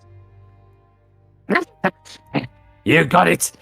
You stupid piss button! Smacks the vulture. He's obviously angry at it, causing him any kind of discomfort before pushing Pod out of the way, out of the way. Got Bavlorna's next meal to work on, haven't I?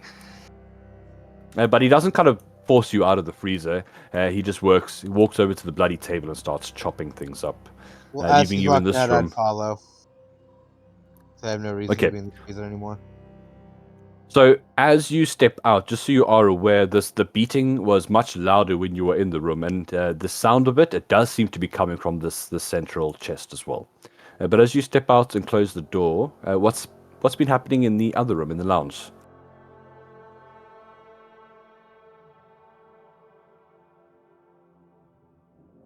And just to ask Sydney, do you remember a bit of an interaction you guys had in the last session with a figure playing the pipes in a toadstool patch to Yes. the south of the village? Okay. I turned him into rats. Or turned us into rats. No, this was a very sad, somber pan Oh, flute yeah. playing. Yes, Oh yeah, yes. near the beginning he was sitting under the tree. He did ask you to keep a lookout for his heart, which was taken by Bavlorna. Oh, I don't remember that part. I remembered the figure, but Yeah, so he approached Bavlorna to try and, according to him, try and forget the pain of lost loves. And she, in typical trickery hag-like fashion, which he shared this all with you, he seemed to be very forthcoming with it, she replaced his heart with that of a goat's heart, which kind of left him unable to feel regular human emotion, in a very strange, apathetic state. okay. Yeah, I'll turn around and I'll kind of investigate the chests.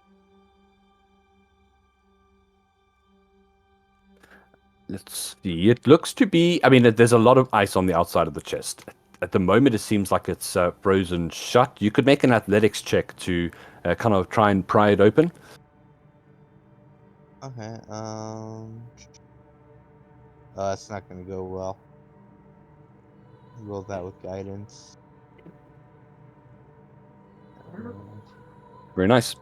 It's a very low DC. Don't worry about it. Okay. Oops, excuse me. DC 10, which you do pass. So, Calvin, you kind of striding into the area here? No, sorry. That's for the video recap. Of When I was in course. the other room, I couldn't see anything that he was doing. My bad. I meant to move the party token with him. All right. So for now, as you hear the ice kind of shatter and rip away as you open the chest, I mean, you kind of see what you expected inside. This pulsing with blue veins and arteries leading out of it into the floor of the room itself. The singular heart that's just beating. I'll kind of look at it and like, I hope this is his, and very hesitantly just kind of like slowly grabs the heart and shudders a little bit as it's beating in his hands. The heart doesn't come free with ease. You feel like the enchantment, the strange service it seems to be providing to the room. What you understand, especially with your 16 Arcana, is that there's some kind of strange bewitchment on the heart itself, and it would seem like it is the power source for the freezing effect on this room. So you're aware that if you have to remove it, her freezer's gonna melt. I'll feel the pull and I'll just kind of I'll stop, and I'll kind of take note of it. Sure. I figured whatever was in there, the heart was in there, was what was the source of the frost in the room. Yeah. But yeah, I'll take note of it and I'll kind of walk out, and I'll make my way back into the lounge. Sure. Okay. Have you guys been doing anything while he was off in the freezer? Moon, You are picking the lock. You guys sure, tell me yeah. about it. And I would have seen like Moon stuffed his cloak there, so I'll go take over and stand, like keeping my feet up against it so it can't be moved. Sure. So you can go ahead and give me a tool check with your thieves' tools using your dex. You do hear kind of a snore from upstairs. The stairs over here, you're having to be quite quiet. There's no door between you and the room Bavlorna's in. It's just kind of up these stairs and open up right above you. Okay, so how do you want me to do that? You can give me a straight dexterity check, or you can make use of your thieves' tools. Just make a thieves' tool check. How do you do that? Are you on D&D Beyond or Roll20? Yeah, I've always just rolled sleight of hand, but how would you want me to do that? Well, you can just roll sleight of hand. I'm fine with that as well. Okay.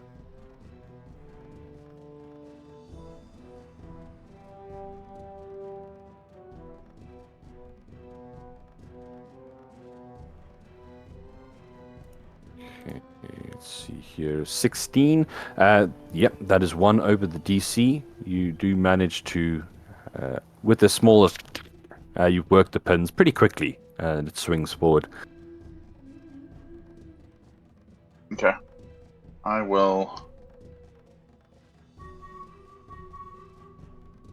Seeing Sydney come back into the room, I'll approach him.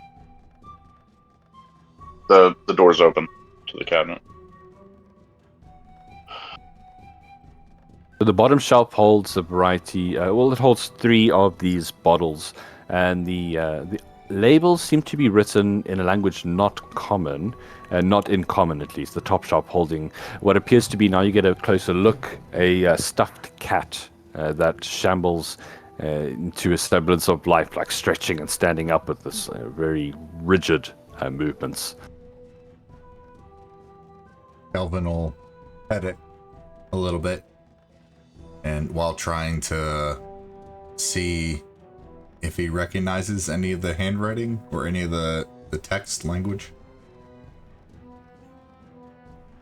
So as you reach out to pet it, you can see that this is one of those very unfriendly cats, and it kind of reaches out to slice at your hand. I'm just going to make a claw attack. 16 to hit you for 1 point of slashing damage. Well, that's not nice. It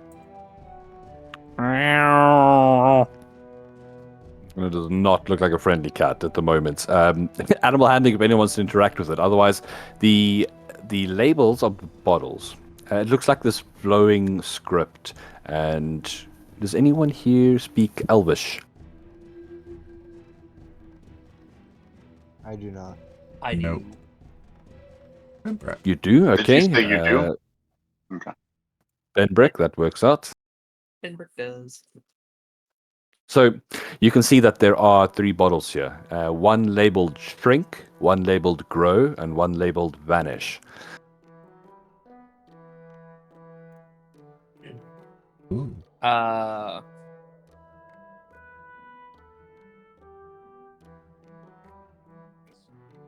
I'm What do going they say? to- they say shrink, grow, and vanish. Obviously, I think our stealthy cat friend here would appreciate the vanish one, and it seems like you, Kelvin, like to shrink yourself. So, do you want that one? I mean, yeah. Sure. And Sydney, being a smaller man, maybe sometimes you might like to feel what the atmosphere is like up here. Would you like to grow? I'll let out like kind of a laugh, like you read my mind, and I'll snatch up the grow bottle. Or no, I'll look at him and be like, which one is it? I pointed them out, like which one's which. Oh, okay, yeah, I'll snag up the grow.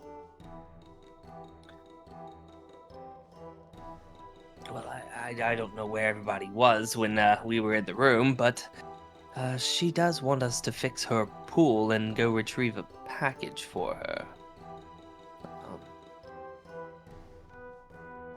I'll look at the group and say, "Oh, you remember that one bad guy playing the flute? Couldn't feel. Think I may have found his heart. The only problem is it's keeping the meat cold." Well, what if we were to replace it with another one? You think we could get one enchanted to keep the meat? It would be a right shame if it were to go bad.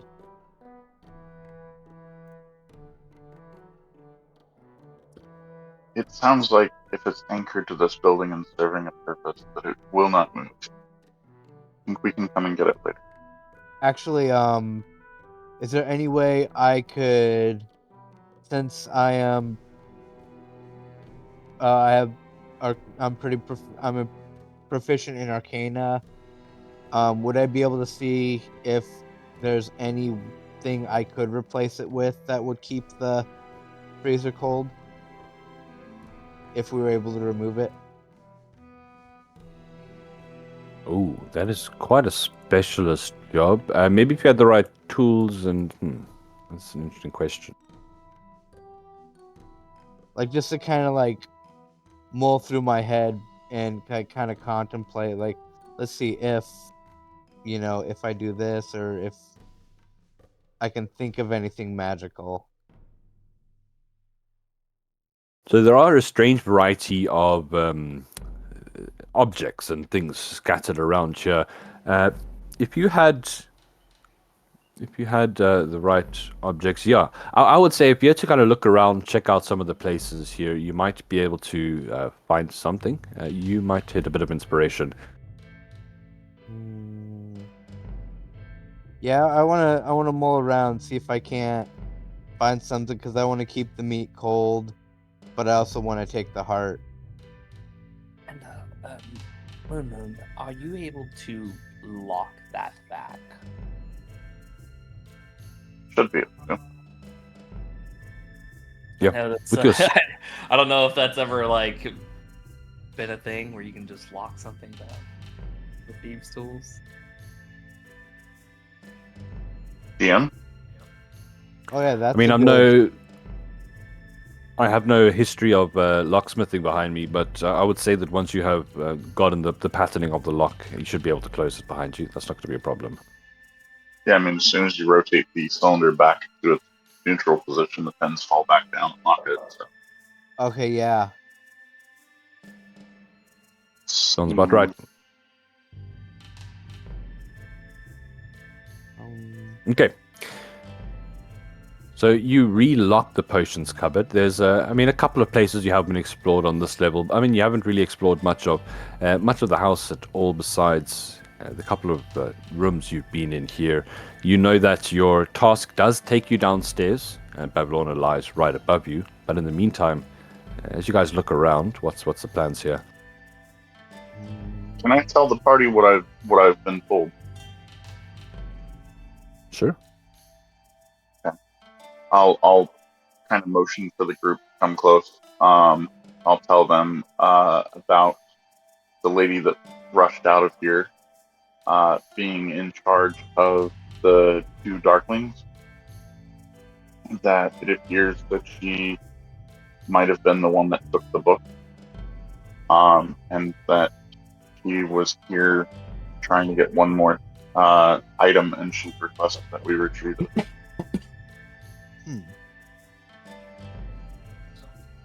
Where is it? Upstairs. Oh. Wait, Yeah, in her room? come back I out super do tiny. believe so. Well, she was complaining about not being able to take a bath, so if we were able to fix it, maybe we could get her down to the bath, and that would give you a chance up in her room. Yes. And she Oh, hasn't seen man. me yet either yet.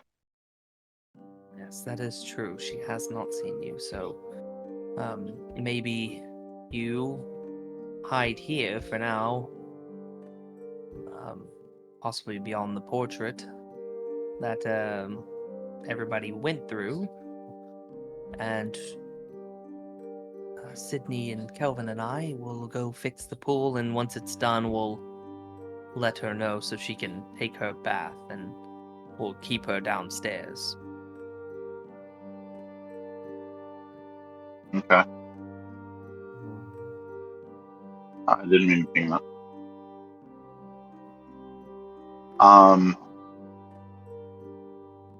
Also, it might be worthwhile to check some of these other places. I'll come downstairs with you guys. Does anyone know any like frost spells? Nope. This is a door too, correct? Yes. So I'm gonna go up to that door, knock on it, and open it. Oh my! So, yeah, there is no one inside. The door is unlocked, and it opens to a strange room beyond. I feel like I've been saying that a lot, but you see slivers of light entering through cracks in the shutters, covering the 3 tall windows. But they do nothing but reveal the shapes of several pedestals, and on each of these rests a patchwork cloth draped. And each of these pedestals, rests an object with a patchwork cloth draped over it. You can see wilting ferns and crumbling clay pots, giving the room an earthy smell, and the floor is covered with straw. And you can see underneath these cloths, kind of restless, whatever is underneath them, kind of shuffles, ruffling every now and again.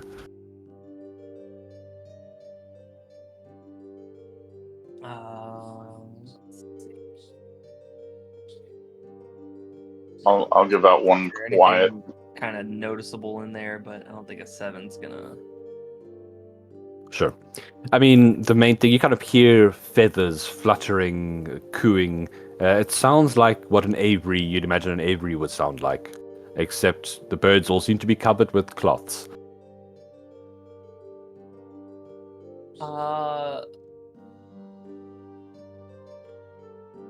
Just kind of like peek my head in just a little bit. So yeah, it's just more tables in the corner. I'm gonna just shut that door. Yep. And, Sure.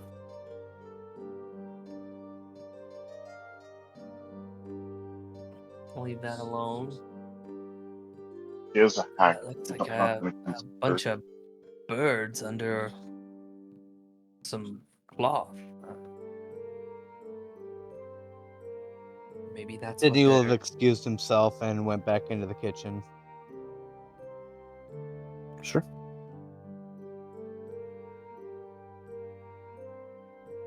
I guess she has to get messages out somehow. What about the hall? Did anybody check the rooms there? Moon, I'll I know kneel you down and grab my cloak.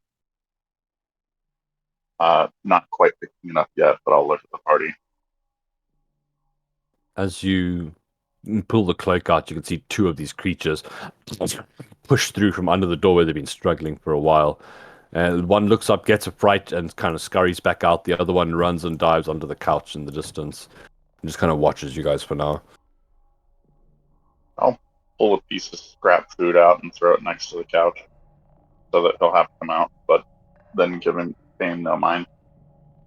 Like sprints at it, rolling on the ground, coming to a stop, pulling at its teeth, kind of just ripping at it with all its appendages. And you see out of nowhere, like kind of hiding from under the other cabinets, one of the other ones just kind of tackles it, and they begin to fight violently over the scrap.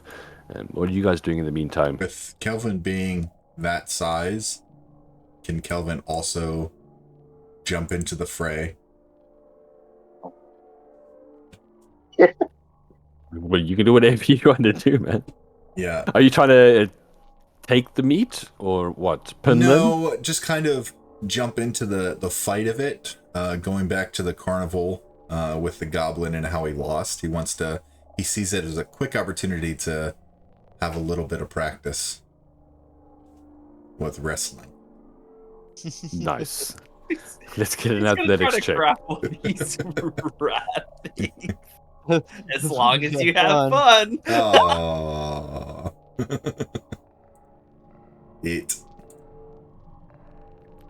And wrestling back there, not the strongest creatures. That with a -3 only gets a 4.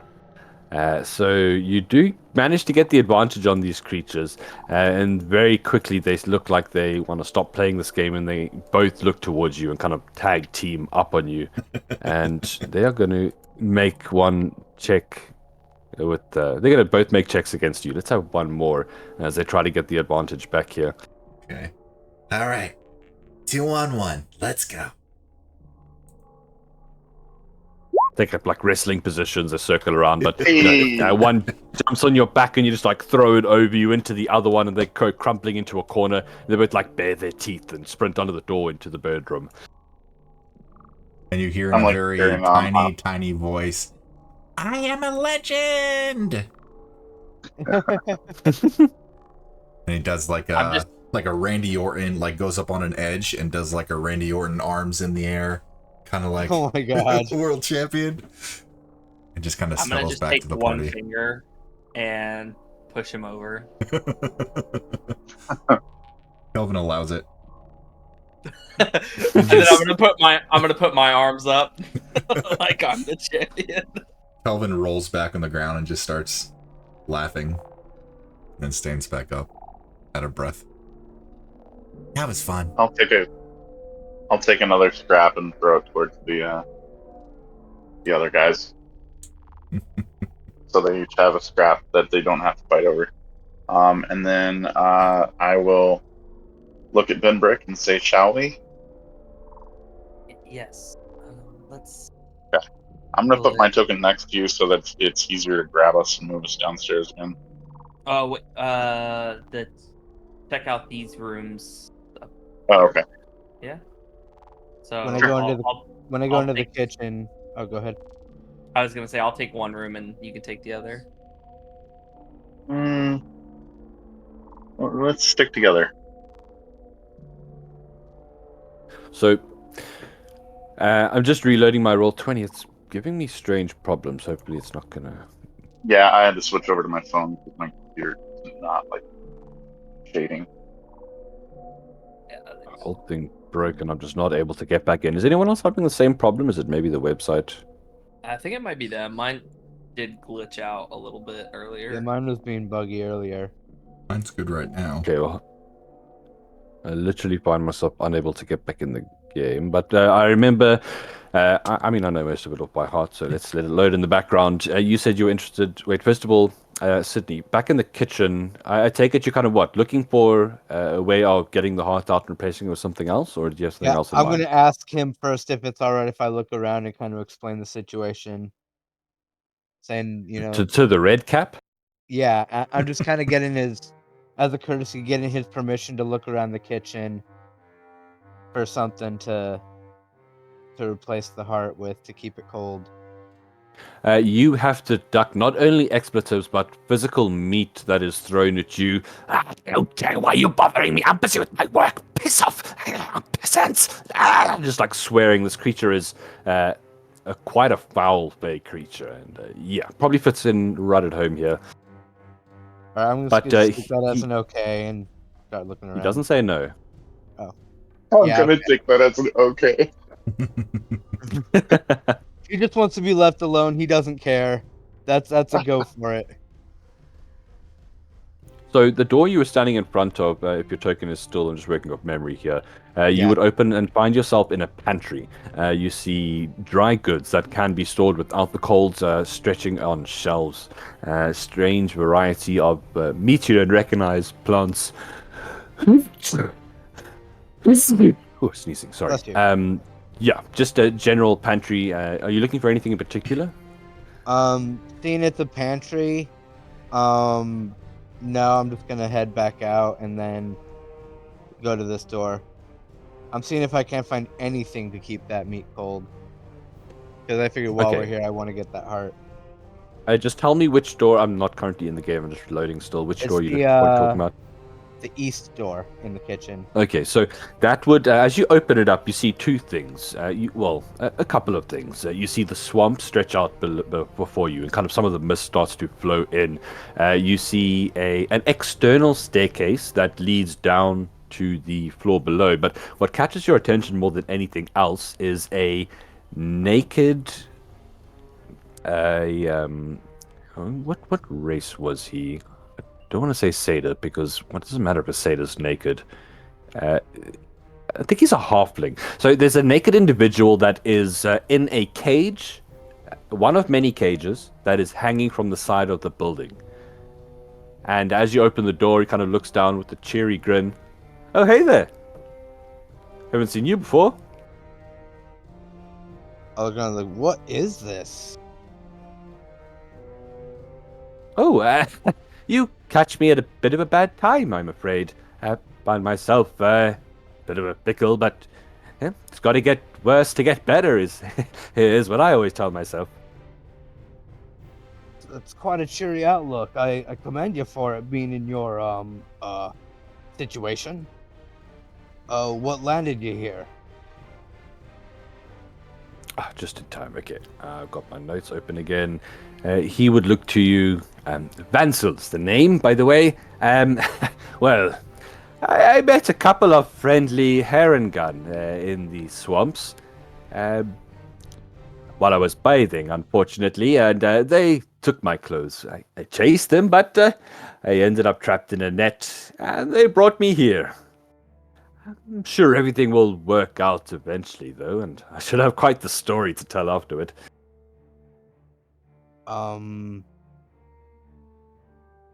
Is the cage within reach where I could try and lockpick it? Because I have Thieves' Tool and... Yeah, Thieves' Tools. If there's Sure. a lock. You could reach out. Oh, yeah. I'll ask him, if you need any help getting out, just give me a second. And I'll go ahead and try and pick the lock. Oh, you are too kind. Please, don't get into any trouble on my behalf. I'll guidance myself. Sure, make a roll for me. 17, you don't even need the guidance. You have got it. And the little click, the cage door swings open. He drops down. Marvelous.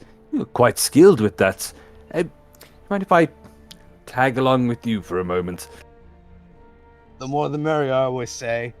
But I'll kind of take off the oversized garments of the order and give it to him. Say, might be best to be a little decent. Not that you had any choice to begin with, but It is appreciated, my friend. So he was a satyr.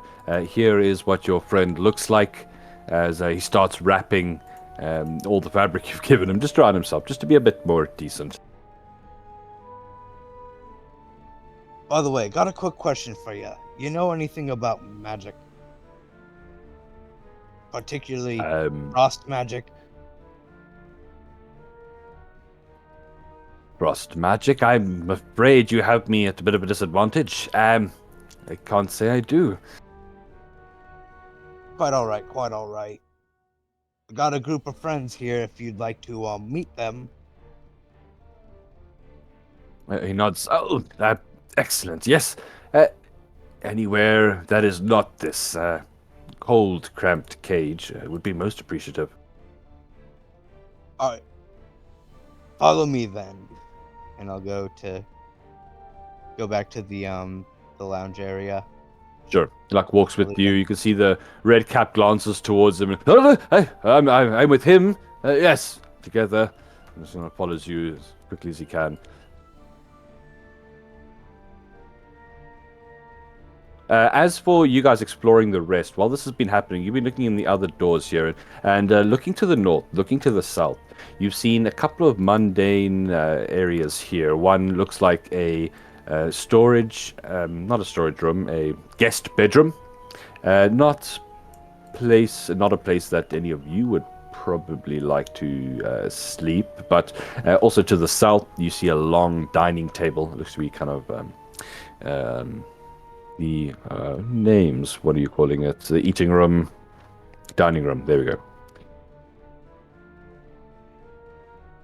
But there is a further door to the south, kind of one of the last places on this floor that you think you have yet to explore.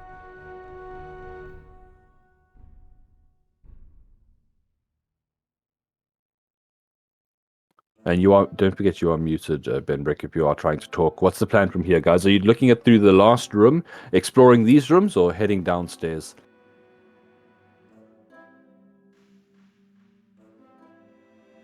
While they're looking in those rooms, Kelvin will start to head downstairs. Okay, easy enough. Yeah, see no one's in there. I'll kind of make my way back out and then gesture to Vansel to follow. Sure, yep. He does follow you out, kind of cheerily waving to those he meets. Was nobody in there? I thought everybody had left already. Just like as he sees your friends, where are you taking him? Sorry, did I miss that? I'm taking him to go meet up with everybody else. Like, I'm kind of Yeah, looking so for them. your friend Calvin went downstairs. Benbrick, Moon, are you still exploring around here? Are you happy with what you found? It looks like there's one place you have yet to go. Are you calling it quits, or are you keeping on going?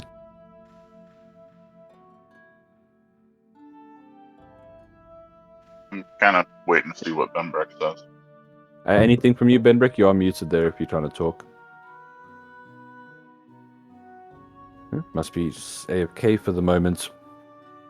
Okay, well then I'll go in the room. Can I roll investigation on the room? Yeah, sure. You see a guest room in front of you, so dusty, relatively uncluttered compared to the rest of the house. You can see several of these strange shadow boxes hanging on the wall to either side of a relatively modest bed with moldering linens. You can... Okay, well, as you look around, you see the first thing that catches your eye, these strange boxes on the wall everywhere. They're like, kind of like, I don't know if you've ever seen people cataloging butterflies. With lots of specimens pinned to like a styrofoam backing. This is like that, except you see that it contains mummified pixies that have all been pinned to the boards with these little broken nails. One of them has been broken and the contents are missing. Other than that, there's no personal effects here. It would seem to be a guest room. Yeah. Okay.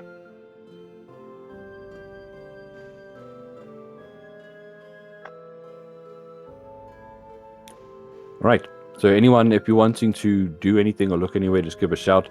Calvin, as you head back downstairs, are you looking for anything in particular? Now that you have been told to fix the pool, you can see that the well in the middle is just like gurgling very slowly and spewing up this like brackish water. From the water level, you get the idea this pool is usually probably much higher. I can't seem to move my token. Might be Oh, stuck. how about now? Oh, there we go. Yeah, he was stuck in a wall. Yeah. No Helen clue. will look around and probably go into the water. Not very happy about getting his fur wet, but and we'll try to assess how to fix this. Okay, yeah, you definitely can. As you're looking around, what type of skill are you bringing to bear here? As you, let's see here, the main thing you'd notice is that as you start to spend an elongated period of time in the water, there's a strange tingle that begins to reach your skin. Not kind of enough to cause damage, but it's definitely uncomfortable. You're welcome to make a nature check or an intelligence check.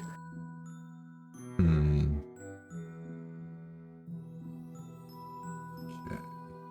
Do nature.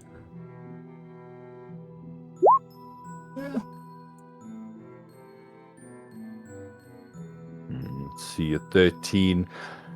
You struggle to ascertain exactly where it's coming from. There's definitely some kind of pollution in the water that has possibly an acidic property to it. It's causing the tingle, but you can't be much more sure than that. Okay.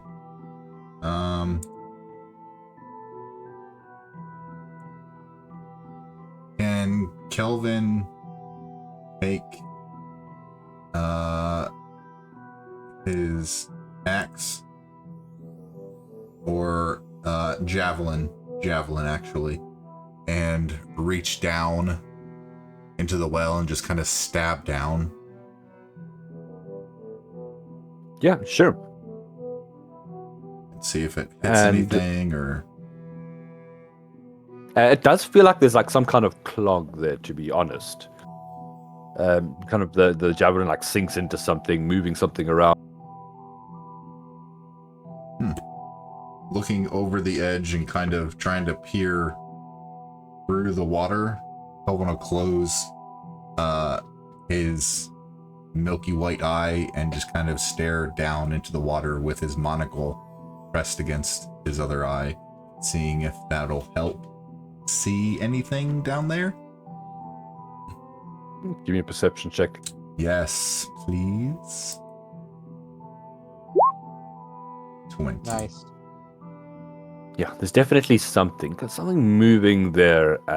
Just kind of like 10 feet down below the lip. You're kind of trying to figure out what it is. It looks like it's clogging up the whole of the pipe. And you feel like you hear like a whoop, like a little bubble rises to the surface, and then kind of realizing what's happening, you pull your head back just as this small torrent of water shoots up, and kind of rising up with it, this horrible, see-through, thick-looking, worm-like creature appears, beginning to rise up out of the well. You realize what you are looking at is, in fact, a gelatinous cylinder. Let's go. Is it And now it out is of the angry. well? It is out of the well and slops down into the water, and you have a moment to call for your friends because it is not happy being disturbed. Are we rolling initiative? You guys! I found the clog! Unclog to the clog. Let's go. I'll hear that and I'll be like, oh, that's my friend. Ah, come on. So make sure to select your token before you roll initiative. Those of you upstairs, you're going to have to do a bit of dashing to get down to your companion here. Woohoo! I'm excited for this. Very nice. Very I'm nice. going to need you to add my spot. I have never been able to get that to work for me. No problem. Let's see here. Where are you? Up here. I just need to reset my combat API, so one moment. Will my new companion be taking part? I'm going to have him He- follow me. He'll follow you. Yeah, I mean, if you can do something to help, he definitely will try. So just give me one moment here. Just want to turn on my APIs again.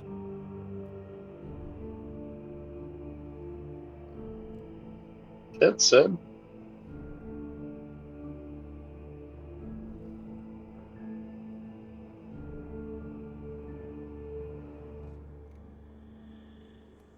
Okay, this should do it. And do we have everyone on initiative? We need our new Satyr friend. This creature. Okay. That should do it. And then the first to react in the situation is going to be Moon Moon. You hear this kind of calling out from Kelvin. What you doing? I'm going to walk 30 feet. I just 10, 15, 25. Whoops, wrong one.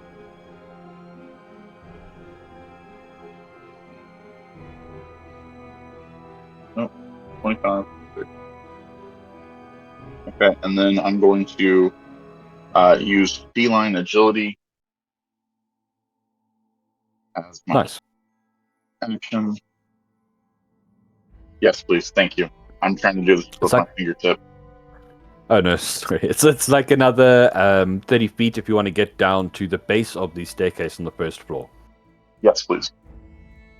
Okay, I'm just going to drag you down there. So you pop out over here. You see this large cylinder of gel floating in the water. Bits of it is pooling out, forming these large, like fist-like globules, these pseudopods that are busy lashing out towards Kelvin. Okay. Does he see me yet? Kelvin or the gelatinous cylinder? The gelatinous cylinder. Well, like, would I You get don't sneak really attack? know how it sees. Well, your friend is. Let's see here. Oh, if you're not hiding, so it would Okay. be aware of you, unless you wanted to make a stealth check with a bonus action. Yes. You're welcome to do that. Kind of stepping back into the shadows against the wall, you'll be versing its passive perception, which as a gelatinous cylinder is probably not that high.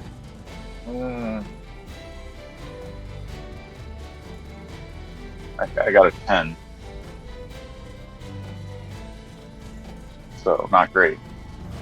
A 10, and that's, yeah, that does beat its passive perception of 8. Okay.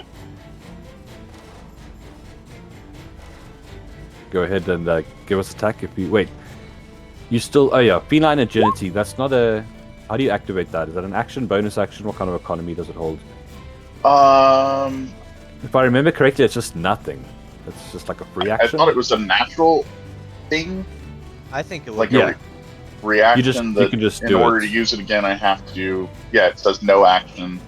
Perfect. But in order to use it again, I have to not move on one of my turns for it to be possible without.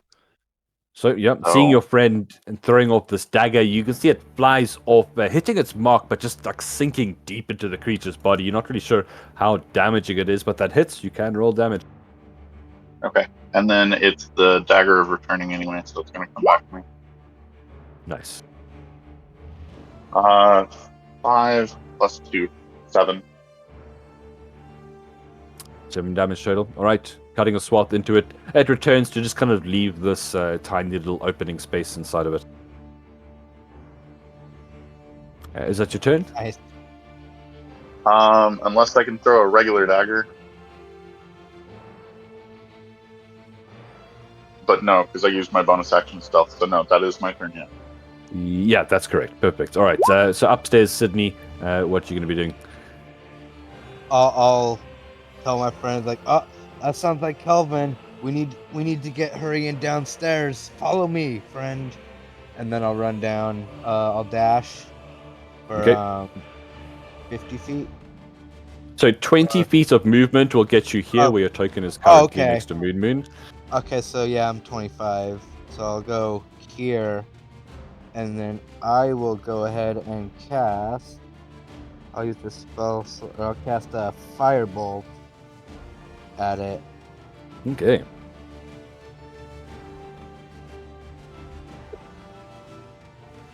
That'll hit. Roll damage on that. To kind of a little bit of smoke come out as it hits the wet exterior of the cylinder, but it does seem to... Oh, very nice damage, yeah. The creature is writhing in anger. Is your turn ending there? Yeah. All right. Well, our cylinder is going to roll forward, moving through the water ponderously, but inevitably towards Calvin. It's going to rise up, and it's going to... Let's see... Hold on. It was over here. And it's got 15 feet. It is going to just enter Calvin's space. Now, I'm going to need you to make a dexterity saving throw for me, please, Calvin. To not simply get engulfed here. Can I use lucky footwork? To try to add 1d4. Good. Nope. I don't think 1d4 is going to help you here, man. Definitely not. Okay. So, unfortunately, you foot catches on a bit of the wet, algae-covered floor. You don't get back far enough, and the creature engulfs you. From the knee, it just gets worse, and you feel the rest of your body getting pulled in and pulled in. So you're going to enter the creature's space. You are going to take a bit of acid damage, unfortunately, as you see your friend get completely engulfed. That is going to be 10 points of acid damage. So you find yourself restrained. You can't breathe, and you are slowly getting dissolved. So you can try to escape with a strength check, athletics check as an action. Otherwise, for now, you have been swallowed up. The creature will then, now that it's, you see like a Calvin floating inside of its body, it turns back towards you guys. Vanzel runs downstairs. He sees what is happening. He's got, there's a weird expression happening on his face, because you can see he's like eternally cheerful, but he sees this object and it fills him with such deep natural terror that the kind of smile is beginning to crack, and it almost looks like he's experiencing a bit of pain here. He does not have any weapons, so he will look around for anything that he can use. So I don't think he would see anything here. You would dash to the door here, throw it open, and you see him kind of scream from what he sees and keeps going. Maybe looking amongst the plates for anything, like start throwing plates or something like this. But Kelvin, as that brings us to your turn. Seeing what are you going to be doing? Kelvin gets engulfed, and it's like Kelvin's cheeks puff up wide and his eyes grow wide, and like all his hair is kind of like fur is kind of standing on end in big puffy cheeks. A singular little like bubble comes out of his mouth, and he just tries to wiggle himself away free, and the first thing that you see is his feet start to jiggle a little bit as he tries and attempts to get out. So you said a strength saving throw? It's an ability check. You're welcome to use your athletics. Oh, athletics. Okay. Yes. 15. Very nice. Yeah. Punching, pulling, squirming as hard as you can. You see Calvin, it does emerge. It looks like the fur has been a little bit singed, and he is covered in this horrible slime. Okay. Do I come out over here? Yeah, that's looks good. Okay. And then as a bonus action, using Rabbit Hop to jump 10 feet away without provoking an opportunity attack. And then if you'll allow it, he's just gonna yell out, "Flicker! Flicker! Come here, boy!" Yelling for see if his old blink dog companion hears him or blinks into existence. Okay, interesting. I did not know you had a blink dog companion. Yes. That was from a long time ago. Session 0. Let's sitting on it for a get while. him. Beautiful. This token is taking a while to show up, but there he is. I'll give you control of that in a moment.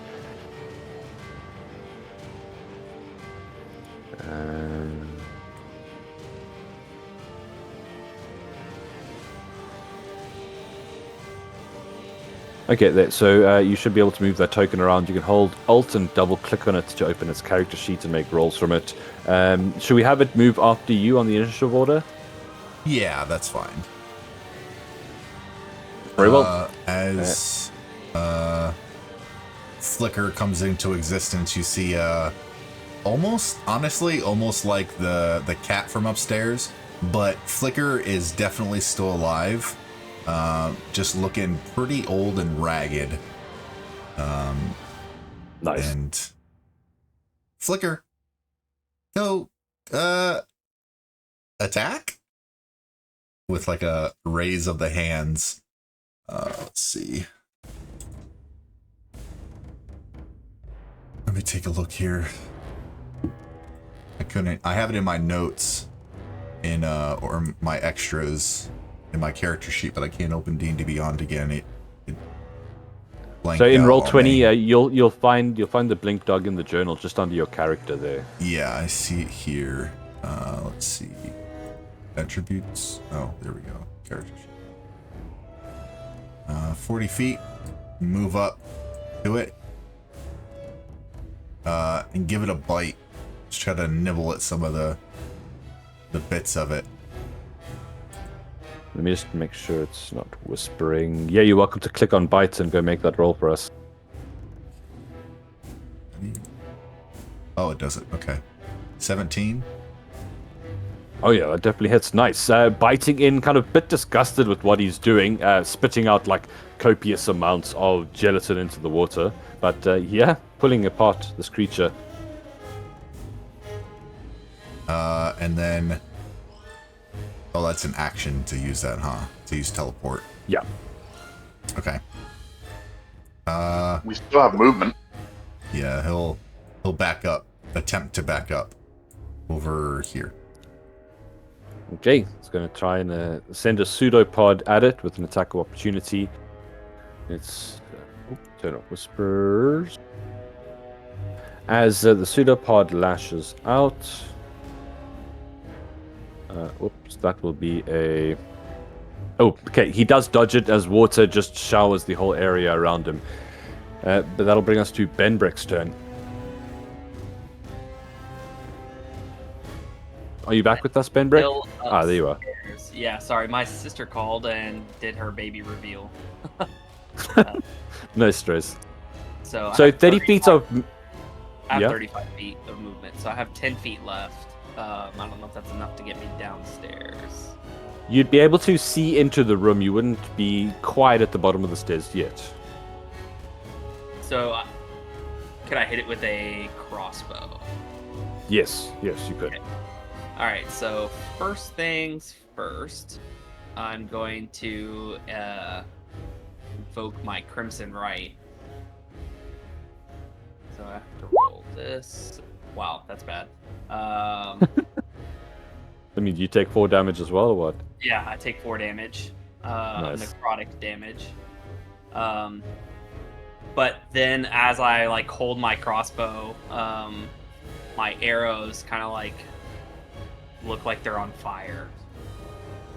And I'm gonna shoot a flaming arrow at this thing. Cool. That'll do it. And then this +2. +2 fire damage. Very nice. 11 total. You can leave this like black bubbling wound in the side where the bolt gets absorbed into the creature. And you're ending there? Yes. Okay. Back to the top of the round. Moon. How are you? You see your friend break free. And by the way, Kelvin, how are you looking? What's your HP like? If I had a bunch of hairs on my head, I'd probably only have about 10 left from being burnt off. Fair enough. Yeah. All right, Moon, what you got? I am going to, I guess, just attack it. Okay. Can I you try to hiding hide beforehand? underneath? Yeah, I'm gonna try to. Sure. 14.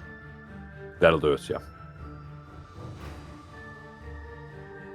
And with the dagger of returning, 14 to hit. Yep, that'll do it. Very low AC. 6. 10 damage. Okay.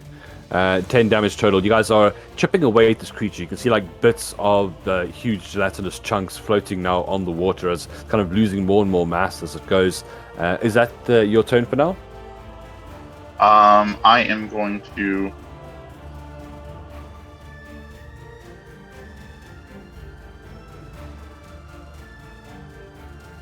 And move to there. Sure.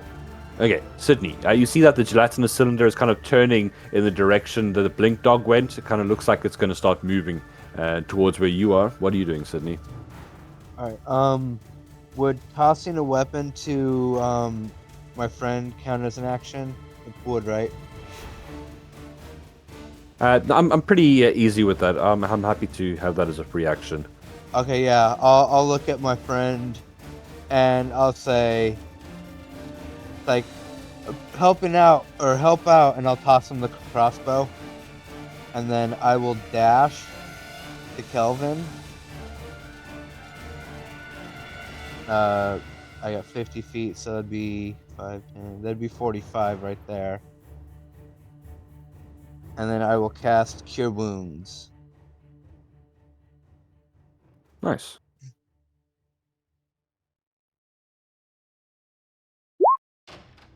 For 8. Or 1d8 plus 3, so it'd be 8, 11. The 3 is already added in there. Oh, okay, so yeah, that's 8.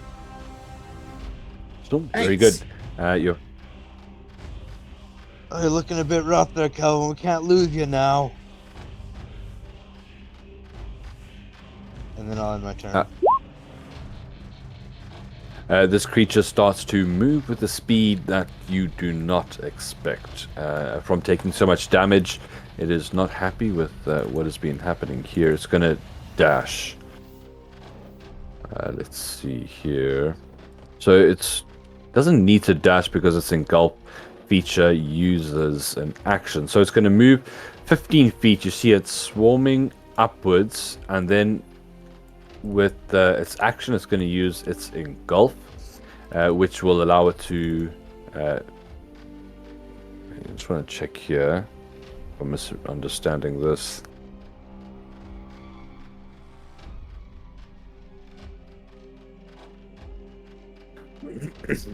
Okay, it does look like it gets to swarm over somebody here. So it's going to move 15 feet and then swarm up to you, flopping kind of out of the water, dragging its body to slam it down and try and cover you all.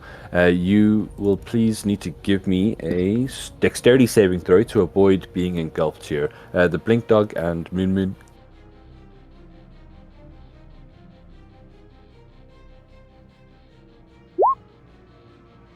Nat 20 for 25. Okay, you guys both succeed. So you can choose, instead of being engulfed, to be pushed 5 feet backwards to avoid being engulfed here.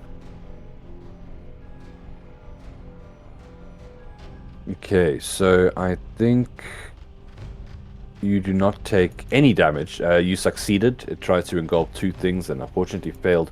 Brings us around to Vanzel, who... What kind of crossbow did you throw in, by the way? It's a light crossbow with repeating shot. Oh shit. Okay.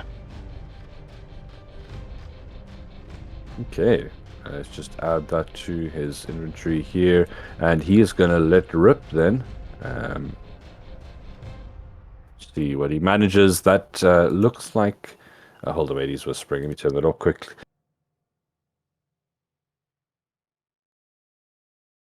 Okay, light crossbow, and as a 10 will hit, okay.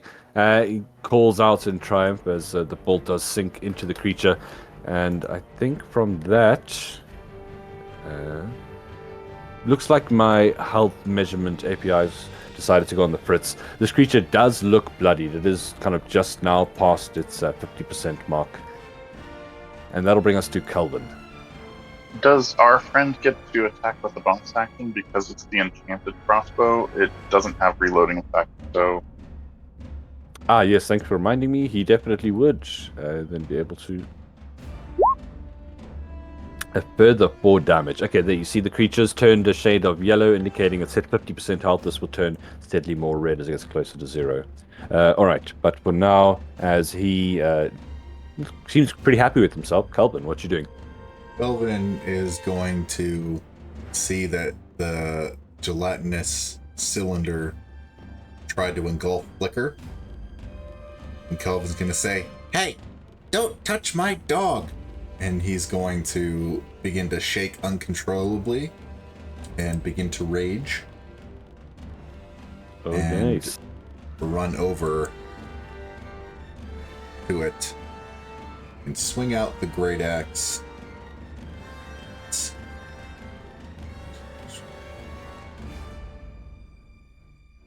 There we go. Oh, let's go. Nice. Yeah.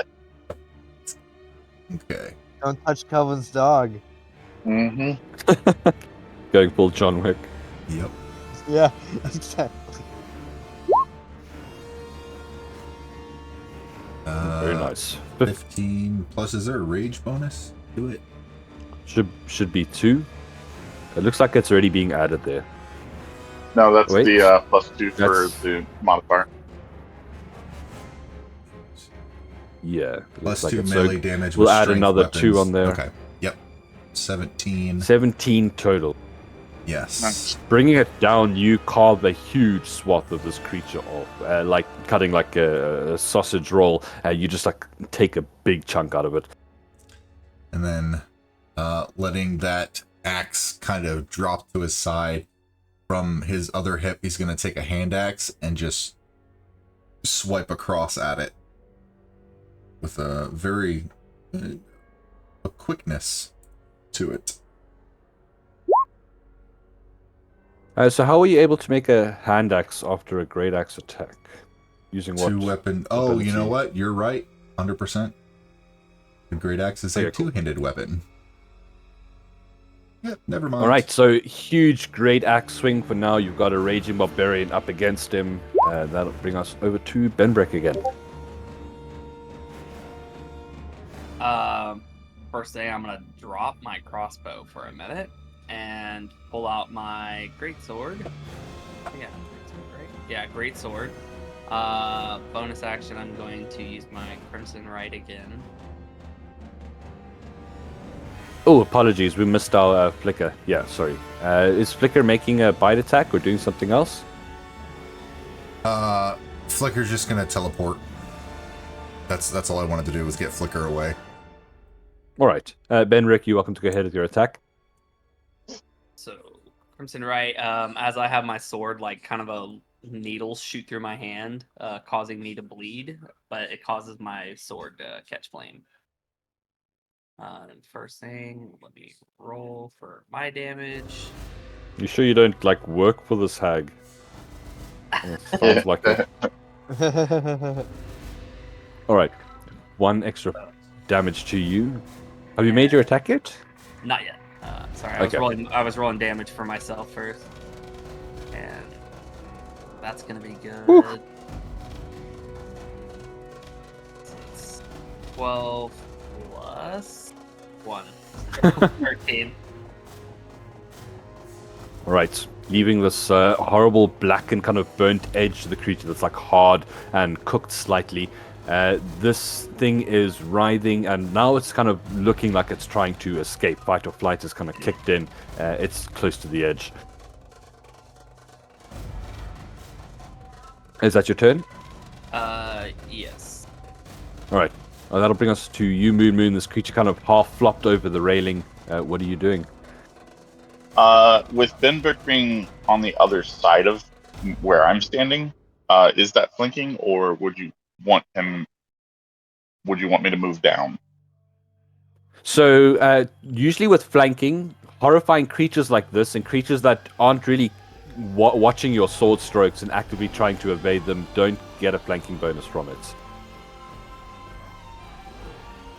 Because this thing, it's not going to really split its attention if you circle. It's kind of like mindless, and it's just going to keep attacking you. So for like large creatures like this, we usually don't give that. But its AC is 6, so the +2, you're not going to feel it.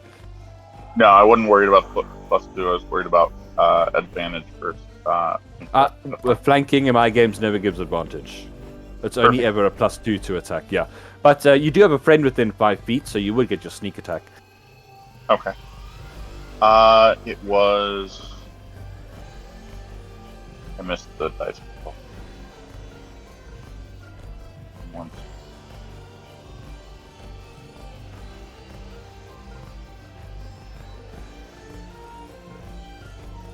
You have to try really hard to miss this thing. It was a 12 to hit. Yeah, does it? For 12 damage. 12 damage, that'll be enough. How are you killing it? With a rapier, I'm counter slicing from where the giant axe took a chunk off. Nice. It's kind of flickering blur of movement, and kind of cheese sent through the grater that just blossoms into small, tiny little pieces of gel that fall down into the river. The creature is no more. And with that, you kind of hear a spluttering, a sluggish gulp, and water starts to pour. Not clean, but regular swamp water once more. Okay. I And, go with my this, crossbow. sure. You'd probably be able to report this to Bavlorna to knock off one of your tasks. You're going to find that for defeating the gelatinous cylinder, you guys are going to be going up to level 3. And this is where we're going to be wrapping up for this week. Nice. Alright. Kelvin will walk over to Flicker, give him some pets, and say, "Good job, old bean. Go back to sleep," and usher him to blink out. I'll look at Nice. Varsal, be like, not the way I wanted you to meet everyone, but I'll call it to everyone like, everyone, this is Varsal. Hello, friends! And accidentally discharges a bolt into the roof. Maybe you should take this back. I grab it back. Well, it's a pleasure to meet you all, and as with that, we can get into proper introductions next time. But for now, I hope you guys had fun. Yes.